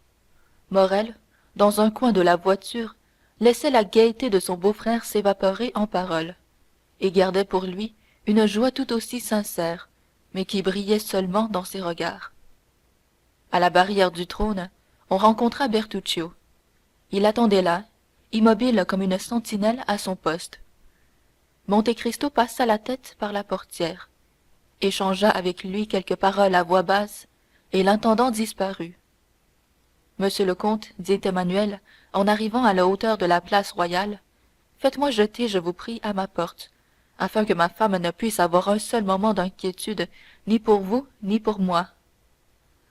S'il n'était ridicule d'aller faire montre de son triomphe, dit Morrel, j'inviterais monsieur le comte à entrer chez nous. Mais monsieur le comte aussi a sans doute des cœurs tremblants à rassurer. Nous voici arrivés, Emmanuel. Saluons notre ami et laissons-le continuer son chemin. Un moment, dit Monte Cristo. Ne me privez pas ainsi d'un seul coup de mes deux compagnons. Rentrez auprès de votre charmante femme, à laquelle je vous charge de présenter tous mes compliments. Et accompagnez-moi jusqu'aux Champs-Élysées, Morrel. À merveille, dit Maximilien, d'autant plus que j'ai affaire dans votre quartier, comte. T'attendra-t-on pour déjeuner demanda Emmanuel. Non, dit le jeune homme. La portière se referma. La voiture continua sa route. Voyez comme je vous ai porté bonheur, dit Morrel, lorsqu'il fut seul avec le comte. N'y avez-vous pas pensé? Si fait, dit Monte Cristo. Voilà pourquoi je voudrais toujours vous tenir près de moi. C'est miraculeux, continua Morrel, répondant à sa propre pensée. Quoi donc? Dit Monte Cristo. Ce qui vient de se passer. Oui, répondit le comte avec un sourire. Vous avez dit le mot, Morrel. C'est miraculeux. Car enfin, reprit Morrel, Albert est brave. Très brave, dit Monte Cristo. Je l'ai vu dormir le poignard suspendu sur sa tête. Et moi, je sais qu'il s'est battu 2 fois, et très bien battu, dit Morrel. Conciliez donc cela avec la conduite de ce matin. Votre influence toujours, reprit en souriant Monte Cristo. C'est heureux pour Albert qu'il ne soit point soldat, dit Morrel. Pourquoi cela? Des excuses sur le terrain, fit le jeune capitaine en secouant la tête. Allons, dit le comte avec douceur, n'allez-vous point tomber dans les préjugés des hommes ordinaires, Morrel? Ne conviendrez-vous pas que puisqu'Albert est brave, il ne peut être lâche, qu'il faut qu'il ait eu quelque raison d'agir comme il l'a fait ce matin, et que partant, sa conduite est plutôt héroïque qu'autre chose? Sans doute, répondit Morrel. Mais je dirais comme l'Espagnol. Il a été moins brave aujourd'hui qu'hier. Vous déjeunez avec moi, n'est-ce pas, Morrel? Dit le comte, pour couper court à la conversation. Non pas, je vous quitte à 10 heures. Votre rendez-vous était donc pour déjeuner? Morrel sourit et secoua la tête. Mais enfin, faut-il toujours que vous déjeuniez quelque part? Cependant, si je n'ai pas faim, dit le jeune homme. Oh, fit le comte, je ne connais que 2 sentiments qui coupent ainsi l'appétit. La douleur, et comme heureusement, je vous vois très gai, ce n'est point cela, et l'amour. Or, d'après ce que vous m'avez dit à propos de votre cœur, il m'est permis de croire. Ma foi, comte, répliqua gaiement Morrel, je ne dis pas non. Et vous ne me contez pas cela, Maximilien, reprit le comte d'un ton si vif que l'on voyait tout l'intérêt qu'il eût pris à connaître ce secret. Je vous ai montré ce matin que j'avais un cœur, n'est-ce pas, comte? Pour toute réponse, Monte Cristo tendit la main au jeune homme. Eh bien, continua celui-ci, depuis que ce cœur n'est plus avec vous, au bois de Vincennes, il est autre part où je vais le retrouver. Allez, dit lentement le comte, allez, cher ami, mais par grâce, si vous éprouviez quelque obstacle, rappelez-vous que j'ai quelque pouvoir en ce monde, que je suis heureux d'employer ce pouvoir au profit des gens que j'aime, et que je vous aime, vous, Morrel. Bien, dit le jeune homme, je m'en souviendrai comme les enfants égoïstes se souviennent de leurs parents quand ils ont besoin d'eux. Quand j'aurai besoin de vous, et peut-être ce moment viendra-t-il, je m'adresserai à vous, comte. Bien, je retiens votre parole. Adieu donc. Au revoir. On était arrivé à la porte de la maison des Champs-Élysées. Monte Cristo ouvrit la portière. Morrel sauta sur le pavé. Bertuccio attendait sur le perron. Morrel disparut par l'avenue de Marigny et Monte Cristo marcha vivement au-devant de Bertuccio. Eh bien, demanda-t-il. Eh bien, répondit l'intendant, elle va quitter sa maison. Et son fils? Florentin, son valet de chambre, pense qu'il va en faire autant. Venez. Monte Cristo emmena Bertuccio dans son cabinet, écrivit la lettre que nous avons vue, et la remit à l'intendant. Allez, dit-il, et faites diligence. À propos, faites prévenir Haydée que je suis rentré. Me voilà, dit la jeune fille, qui au bruit de la voiture était déjà descendue, et dont le visage rayonnait de joie en revoyant le comte sain et sauf. Bertuccio sortit. Tous les transports d'une fille revoyant un père chéri, tous les délires d'une maîtresse revoyant un amant adoré, Haydée les éprouva pendant les premiers instants de ce retour attendu par elle avec tant d'impatience. Certes, pour être moins expansive, la joie de Monte Cristo n'était pas moins grande. La joie pour les cœurs qui ont longtemps souffert est pareille à la rosée pour les terres desséchées par le soleil. Cœur et terre absorbent cette pluie bienfaisante qui tombe sur eux, et rien n'apparaît au dehors. Depuis quelques jours, Monte Cristo comprenait une chose que depuis longtemps il n'osait plus croire, c'est qu'il y avait deux Mercédès au monde, c'est qu'il pouvait encore être heureux.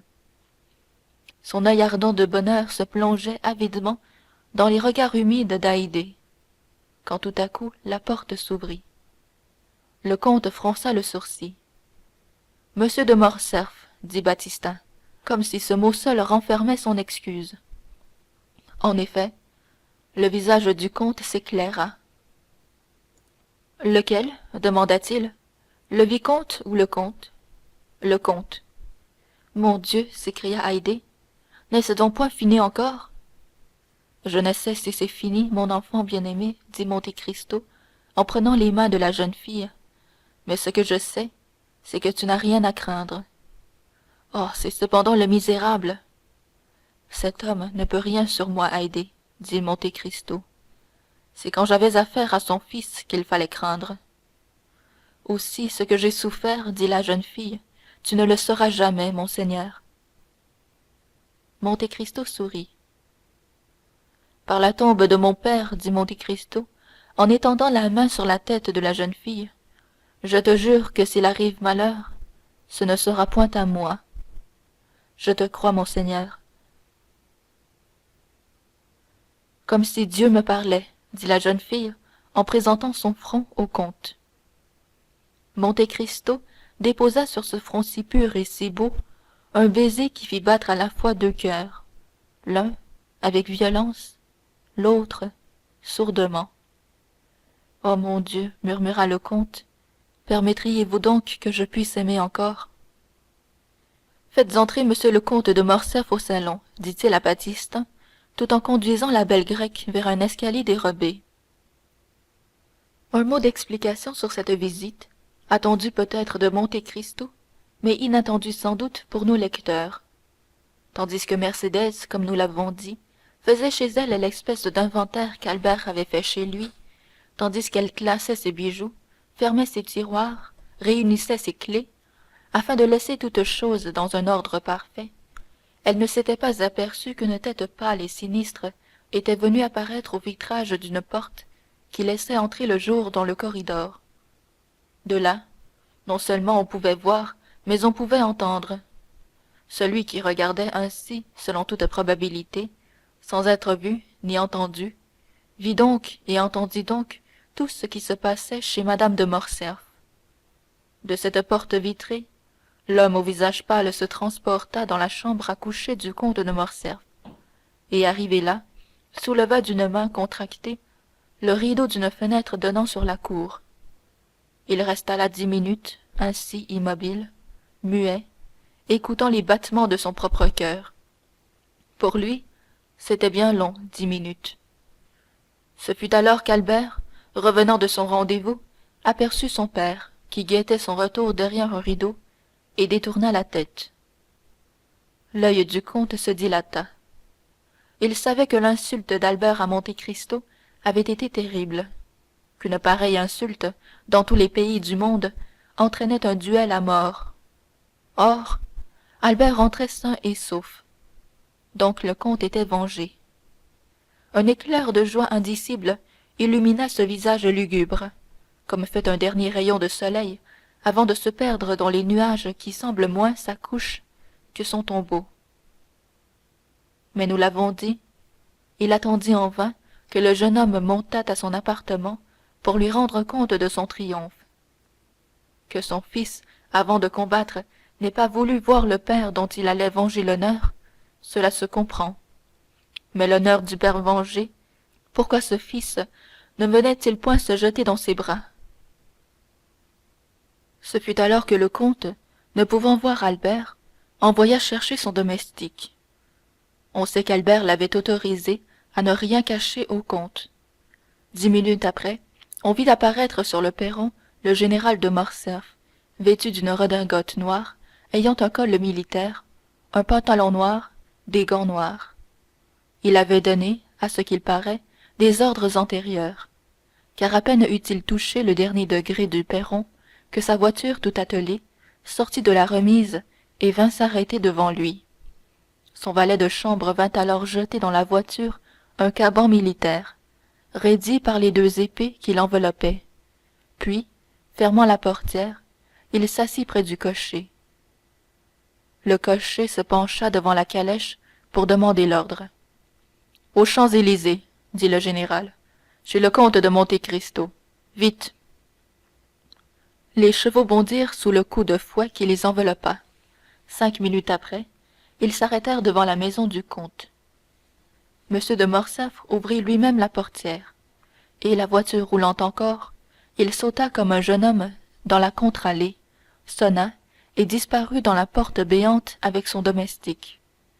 Une seconde après, Baptistin annonçait à M. de Monte Cristo le comte de Morcerf, et Monte Cristo, reconduisant Haydée, donna l'ordre qu'on fît entrer le comte de Morcerf dans le salon.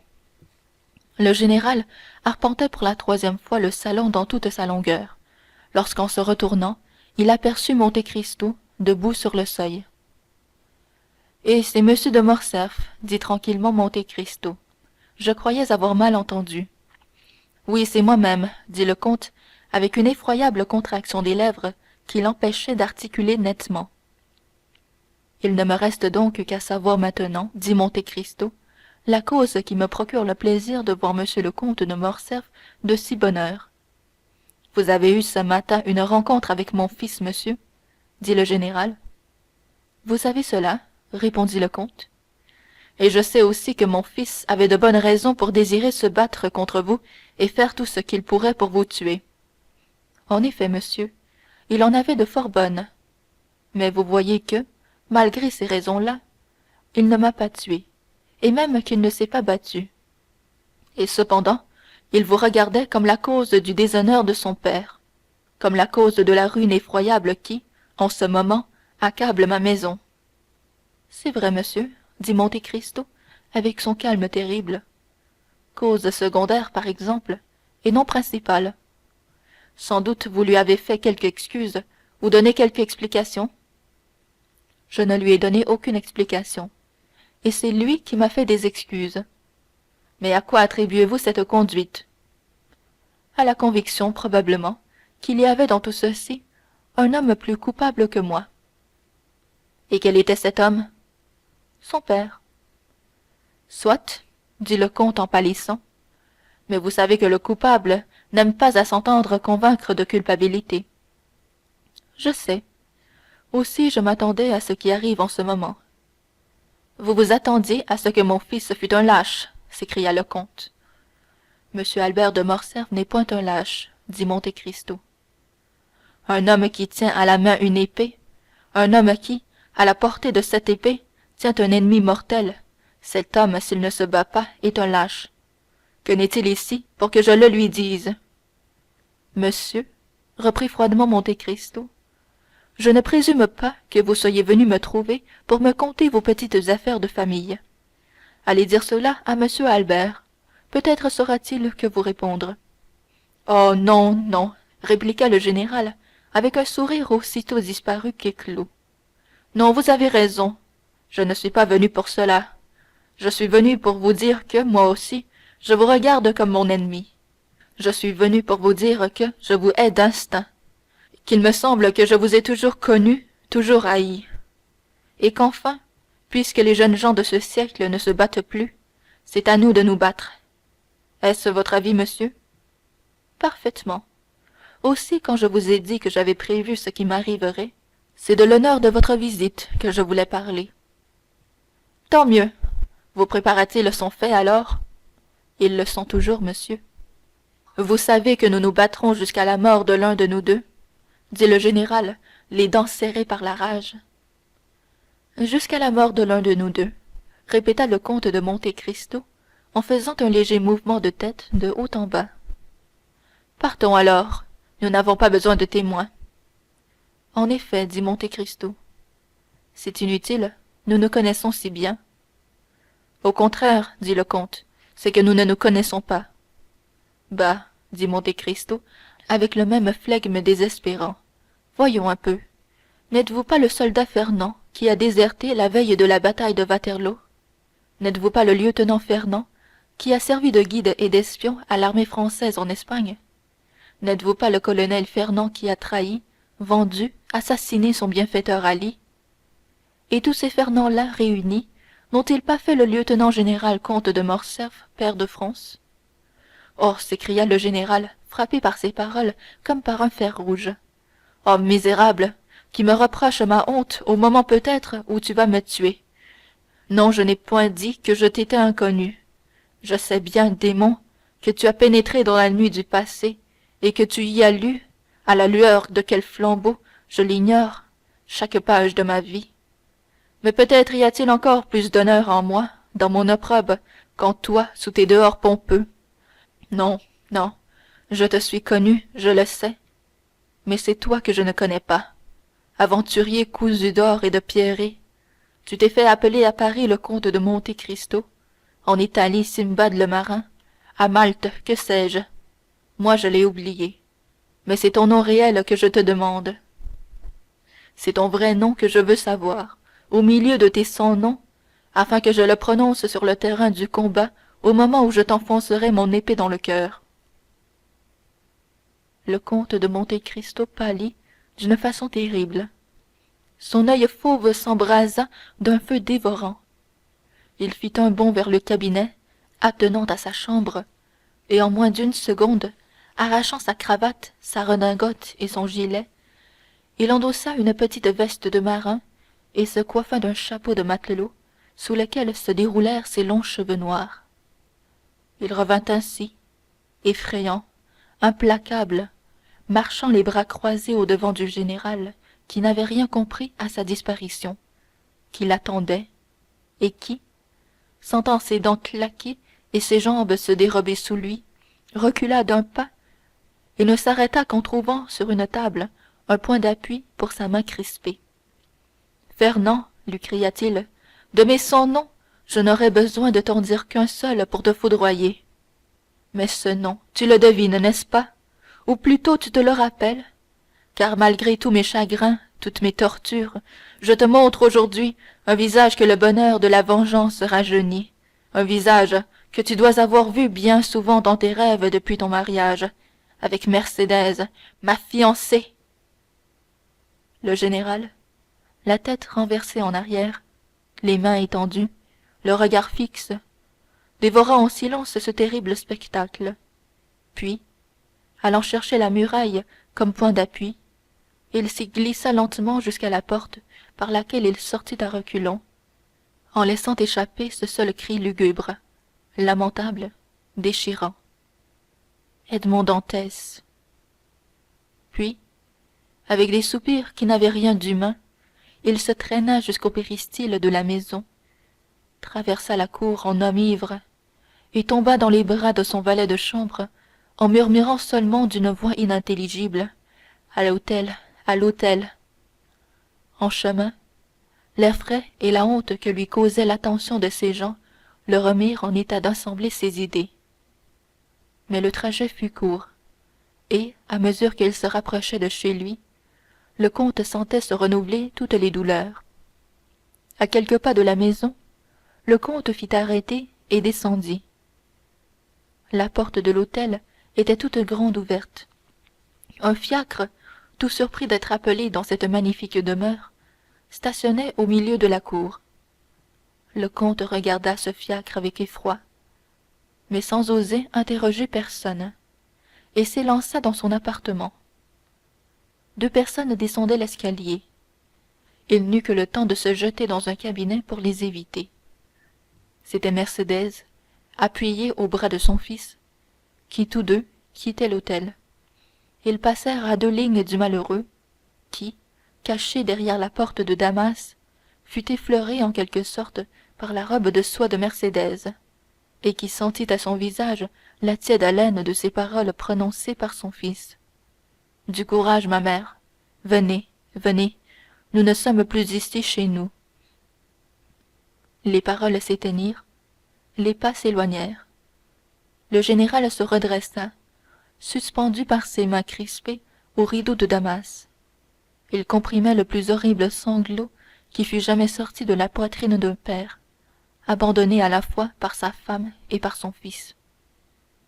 Bientôt, il entendit claquer la porte en fer du fiacre, puis la voix du cocher, puis le roulement de la lourde machine ébranla les vitres.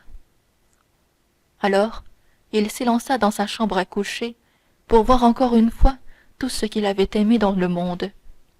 Mais le fiacre partit sans que la tête de Mercédès ou celle d'Albert eût paru à la portière, pour donner à la maison solitaire, pour donner au père et à l'époux, abandonné, le dernier regard, l'adieu et le regret, c'est-à-dire le pardon. Aussi, au moment même où les roues du fiacre ébranlaient le pavé de la voûte, un coup de feu retentit, et une fumée sombre sortit par une des vitres de cette fenêtre de la chambre à coucher, brisée par la force de l'explosion. Chapitre 93. Valentine. On devine où Morrel avait affaire et chez qui était son rendez-vous. Aussi Morrel, en quittant Monte Cristo, s'achemina-t-il lentement vers la maison de Villefort. Nous disons lentement, c'est que Morrel avait plus d'une demi-heure à lui pour faire 500 pas. Mais malgré ce temps plus que suffisant, il s'était empressé de quitter Monte Cristo, ayant hâte d'être seul avec ses pensées. Il savait bien son heure, l'heure à laquelle Valentine, assistant au déjeuner de Noirtier, était sûre de ne pas être troublée dans ce pieux devoir. Noirtier et Valentine lui avaient accordé 2 visites par semaine, et il venait profiter de son droit. Il arriva, Valentine l'attendait. Inquiète, presque égarée, elle lui saisit la main et l'amena devant son grand-père. Cette inquiétude poussée, comme nous le disons, presque jusqu'à l'égarement, venait du bruit que l'aventure de Morcerf avait fait dans le monde. On savait, le monde sait toujours, l'aventure de l'opéra. Chez Villefort, personne ne doutait qu'un duel ne fût la conséquence forcée de cette aventure. Valentine, avec son instinct de femme, avait deviné que Morrel serait le témoin de Monte Cristo, et avec le courage bien connu du jeune homme, avec cette amitié profonde qu'elle lui connaissait pour le comte, elle craignait qu'il n'eût point la force de se borner au rôle passif qui lui était assigné. On comprend donc avec quelle avidité les détails furent demandés, donnés et reçus, et Morrel put lire une indicible joie dans les yeux de sa bien-aimée quand elle sut que cette terrible affaire avait eu une issue non moins heureuse qu'inattendue. Maintenant, dit Valentine, en faisant signe à Morrel de s'asseoir à côté du vieillard et en s'asseyant elle-même sur le tabouret où reposaient ses pieds, maintenant, parlons un peu de nos affaires. Vous savez, Maximilien, que bon papa avait eu un instant l'idée de quitter la maison et de prendre un appartement hors de l'hôtel de M. de Villefort. Oui, certes, dit Maximilien, je me rappelle ce projet, et j'y avais même fort applaudi. Eh bien, dit Valentine, applaudissez encore, Maximilien, car mon papa y revient. Bravo, dit Maximilien. Et savez-vous, dit Valentine, quelle raison donne bon papa pour quitter la maison? Noirtier regardait sa fille pour lui imposer silence de l'œil. Mais Valentine ne regardait point Noirtier. Ses yeux, son regard, son sourire, tout était pour Morrel. Oh, quelle que soit la raison que donne M. Noirtier, s'écria Morrel, je déclare qu'elle est bonne. Excellente, dit Valentine. Il prétend que l'air du faubourg Saint-Honoré ne vaut rien pour moi. En effet, dit Morrel. Écoutez, Valentine, M. Noirtier pourrait bien avoir raison. Depuis 15 jours, je trouve que votre santé s'altère. Oui, un peu, c'est vrai, répondit Valentine. Aussi, bon papa s'est constitué mon médecin. Et comme bon papa sait tout, j'ai la plus grande confiance en lui. Mais enfin, il est donc vrai que vous souffrez, Valentine demanda vivement Morrel. Oh mon Dieu, cela ne s'appelle pas souffrir. Je ressens un malaise général, voilà tout. J'ai perdu l'appétit, et il me semble que mon estomac soutient une lutte pour s'habituer à quelque chose. Noirtier ne perdait pas une des paroles de Valentine. Et quel est le traitement que vous suivez pour cette maladie inconnue? Oh, bien simple, dit Valentine. J'avale tous les matins une cuillerée de la potion qu'on apporte pour mon grand-père. Quand je dis une cuillerée, j'ai commencé par une, et maintenant j'en suis à 4. Mon grand-père prétend que c'est une panacée. Valentine souriait, mais il y avait quelque chose de triste et de souffrant dans son sourire. Maximilien, ivre d'amour, la regardait en silence. Elle était bien belle, mais sa pâleur avait pris un ton plus mat, ses yeux brillaient d'un feu plus ardent que d'habitude, et ses mains, ordinairement d'un blanc de nacre, semblaient des mains de cire qu'une nuance jaunâtre envahit avec le temps. De Valentine, le jeune homme porta les yeux sur Noirtier. Celui-ci considérait avec cette étrange et profonde intelligence la jeune fille absorbée dans son amour, mais lui aussi, comme Morrel, suivait ces traces d'une sourde souffrance, si peu visible d'ailleurs qu'elle avait échappé à l'œil de tous, excepté celui du père et de l'amant. Mais, dit Morrel, cette potion dont vous êtes arrivé jusqu'à 4 cuillerées, je la voyais médicamentée pour M. Noirtier. Je sais que c'est fort amer, dit Valentine, si amer que tout ce que je bois après cela me semble avoir le même goût. Noirtier regarda sa fille d'un ton interrogateur. Oui, bon papa, dit Valentine, c'est comme cela. Tout à l'heure, avant de descendre chez vous, j'ai bu un verre d'eau sucrée. Eh bien, j'en ai laissé la moitié tant cette eau m'a paru amère. Noirtier pâlit et fit signe qu'il voulait parler. Valentine se leva pour aller chercher le dictionnaire. Noirtier la suivait des yeux avec une angoisse visible. En effet, le sang montait à la tête de la jeune fille, ses joues se colorèrent. Tiens, s'écria-t-elle, sans rien perdre de sa gaieté, c'est singulier, un éblouissement. Est-ce donc le soleil qui m'a frappé dans les yeux? Et elle s'appuya à l'espagnolette de la fenêtre. Il n'y a pas de soleil, dit Morrel, encore plus inquiet de l'expression du visage de Noirtier que de l'indisposition de Valentine. Et il courut à Valentine. La jeune fille sourit. Rassure-toi, bon père, dit-elle à Noirtier. Rassurez-vous, Maximilien, ce n'est rien, et la chose est déjà passée. Mais écoutez donc, n'est-ce pas le bruit d'une voiture que j'entends dans la cour? Elle ouvrit la porte de Noirtier, courut à une fenêtre du corridor, et revint précipitamment. Oui, dit-elle, c'est Madame Danglars et sa fille qui viennent nous faire une visite. Adieu, je me sauve, car on me viendrait chercher ici, ou plutôt, au revoir.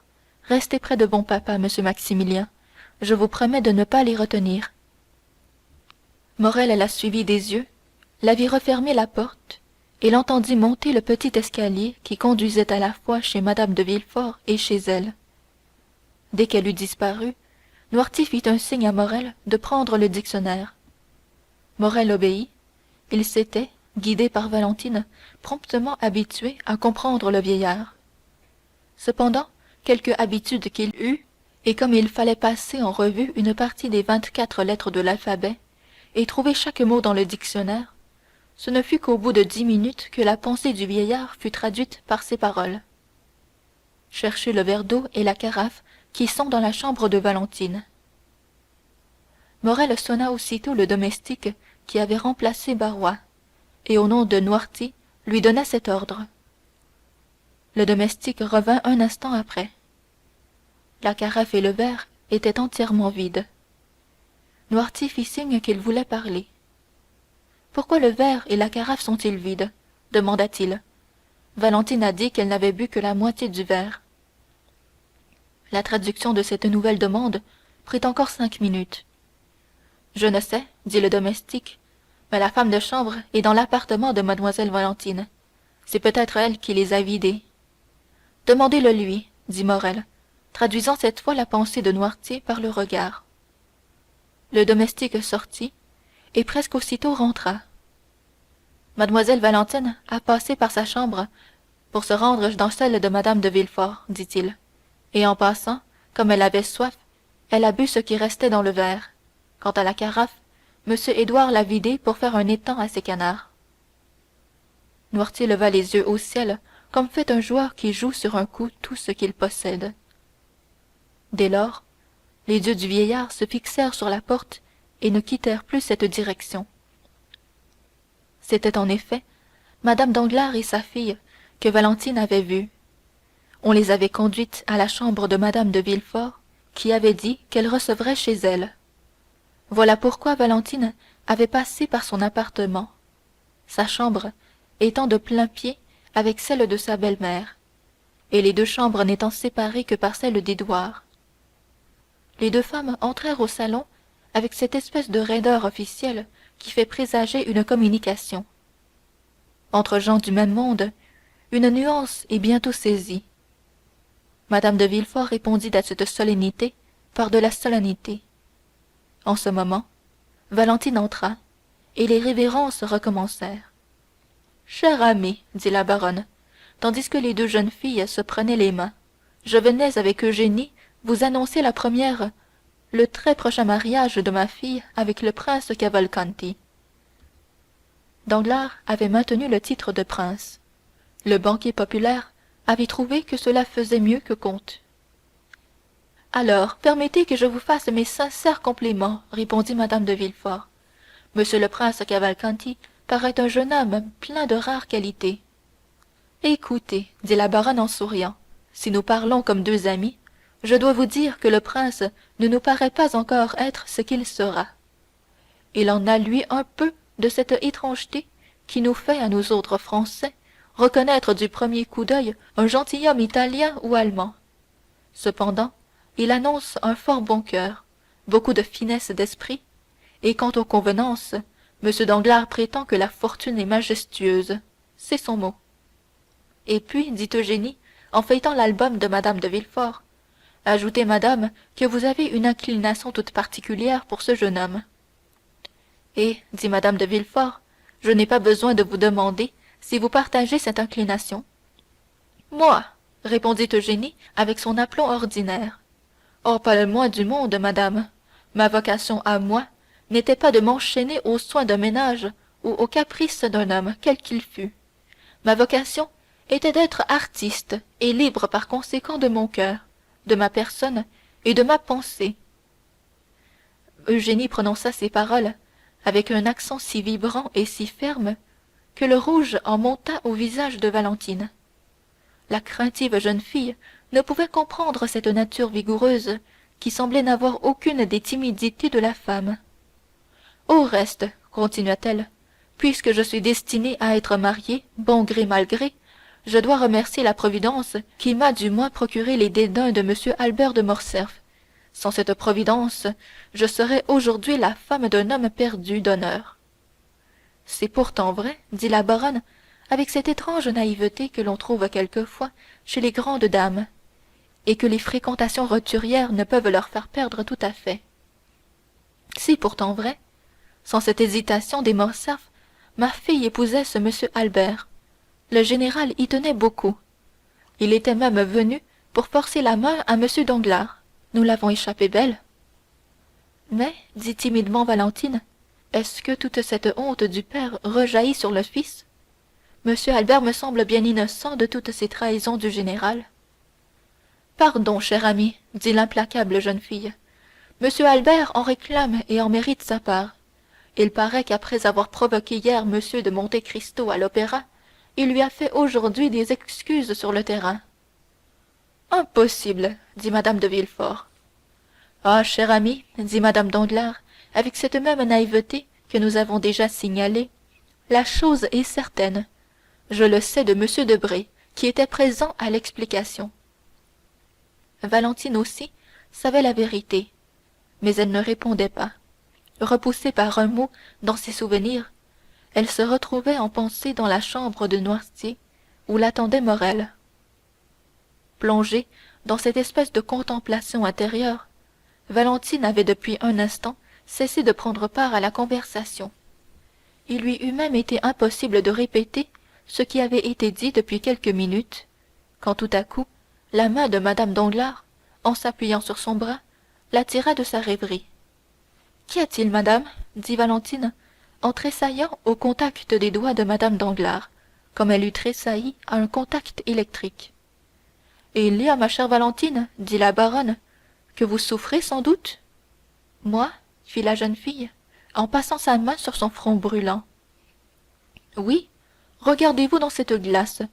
Vous avez rougi et pâli successivement 3 ou 4 fois dans l'espace d'une minute. En effet, s'écria Eugénie, tu es bien pâle. Oh, ne t'inquiète pas, Eugénie, je suis comme cela depuis quelques jours. Et si peu rusée qu'elle fût, la jeune fille comprit que c'était une occasion de sortir. D'ailleurs, Madame de Villefort vint à son aide. Retirez-vous, Valentine, dit-elle. Vous souffrez réellement, et ces dames voudront bien vous pardonner. Buvez un verre d'eau pure, et cela vous remettra. Valentine embrassa Eugénie, salua Mme Danglars, déjà levée pour se retirer, et sortit. Cette pauvre enfant, dit Mme de Villefort, quand Valentine eut disparu, elle m'inquiète sérieusement, et je ne serais pas étonnée quand il lui arriverait quelque accident grave. Cependant Valentine, dans une espèce d'exaltation dont elle ne se rendait pas compte, avait traversé la chambre d'Édouard sans répondre à je ne sais quelle méchanceté de l'enfant, et par chez elle avait atteint le petit escalier. Elle en avait franchi tous les degrés, moins les 3 derniers. Elle entendait déjà la voix de Morrel, lorsque tout à coup un nuage passa devant ses yeux. Son pied raidi manqua la marche, ses mains n'eurent plus de force pour la retenir à la rampe, et froissant la cloison, elle roula du haut des 3 derniers degrés plutôt qu'elle ne les descendit. Morrel ne fit qu'un bond, ouvrit la porte et trouva Valentine étendue sur le palier. Rapide comme l'éclair, il l'enleva entre ses bras et l'assit dans un fauteuil. Valentine rouvrit les yeux. Oh, maladroite que je suis, dit-elle, avec une fiévreuse volubilité. Je ne sais donc plus me tenir. J'oublie qu'il y a 3 marches avant le palier. Vous vous êtes blessée peut-être, Valentine s'écria Morrel. Oh, mon Dieu, mon Dieu. Valentine regarda autour d'elle. Elle vit le profond effroi peint dans les yeux de Noirtier. Rassure-toi, bon père, dit-elle en essayant de sourire. Ce n'est rien, ce n'est rien. La tête m'a tourné, voilà tout. Encore un étourdissement, dit Morrel, joignant les mains. Oh, faites-y attention, Valentine, je vous supplie. Mais non, dit Valentine, mais non. Je vous dis que tout est passé et que ce n'était rien. Maintenant, laissez-moi vous apprendre une nouvelle. Dans 8 jours, Eugénie se marie, et dans 3 jours, il y a une espèce de grand festin, un repas de fiançailles. Nous sommes tous invités, mon père, Madame de Villefort et moi, à ce que j'ai cru comprendre du moins. Quand sera-ce donc notre tour de nous occuper de ces détails? Oh, Valentine, vous qui pouvez tant de choses sur notre bon papa, tâchez qu'il vous réponde bientôt. Ainsi, demanda Valentine, vous comptez sur moi pour stimuler la lenteur et réveiller la mémoire de bon papa? Oui, s'écria Morrel. Mon Dieu, faites vite. Tant que vous ne serez pas à moi, Valentine, il me semblera toujours que vous allez m'échapper. Oh, répondit Valentine avec un mouvement convulsif. Oh, en vérité, Maximilien, vous êtes trop craintif. Pour un officier, pour un soldat qui, dit-on, n'a jamais connu la peur. Et elle éclata d'un rire strident et douloureux. Ses bras se raidirent et se tournèrent, sa tête se renversa sur son fauteuil, et elle demeura sans mouvement. Le cri de terreur que Dieu enchaînait aux lèvres de Noirtier jaillit de son regard. Morrel comprit. Il s'agissait d'appeler du secours. Le jeune homme se pendit à la sonnette. La femme de chambre qui était dans l'appartement de Valentine et le domestique qui avait remplacé Barrois accoururent simultanément. Valentine était si pâle, si froide, si inanimée que, sans écouter ce qu'on leur disait, la peur qui veillait sans cesse dans cette maison maudite les prit, et qu'ils s'élancèrent par les corridors en criant au secours. Mme Danglars et Eugénie sortaient en ce moment même. Elles purent encore apprendre la cause de toute cette rumeur. Je vous l'avais bien dit, s'écria Mme de Villefort. Pauvre petite,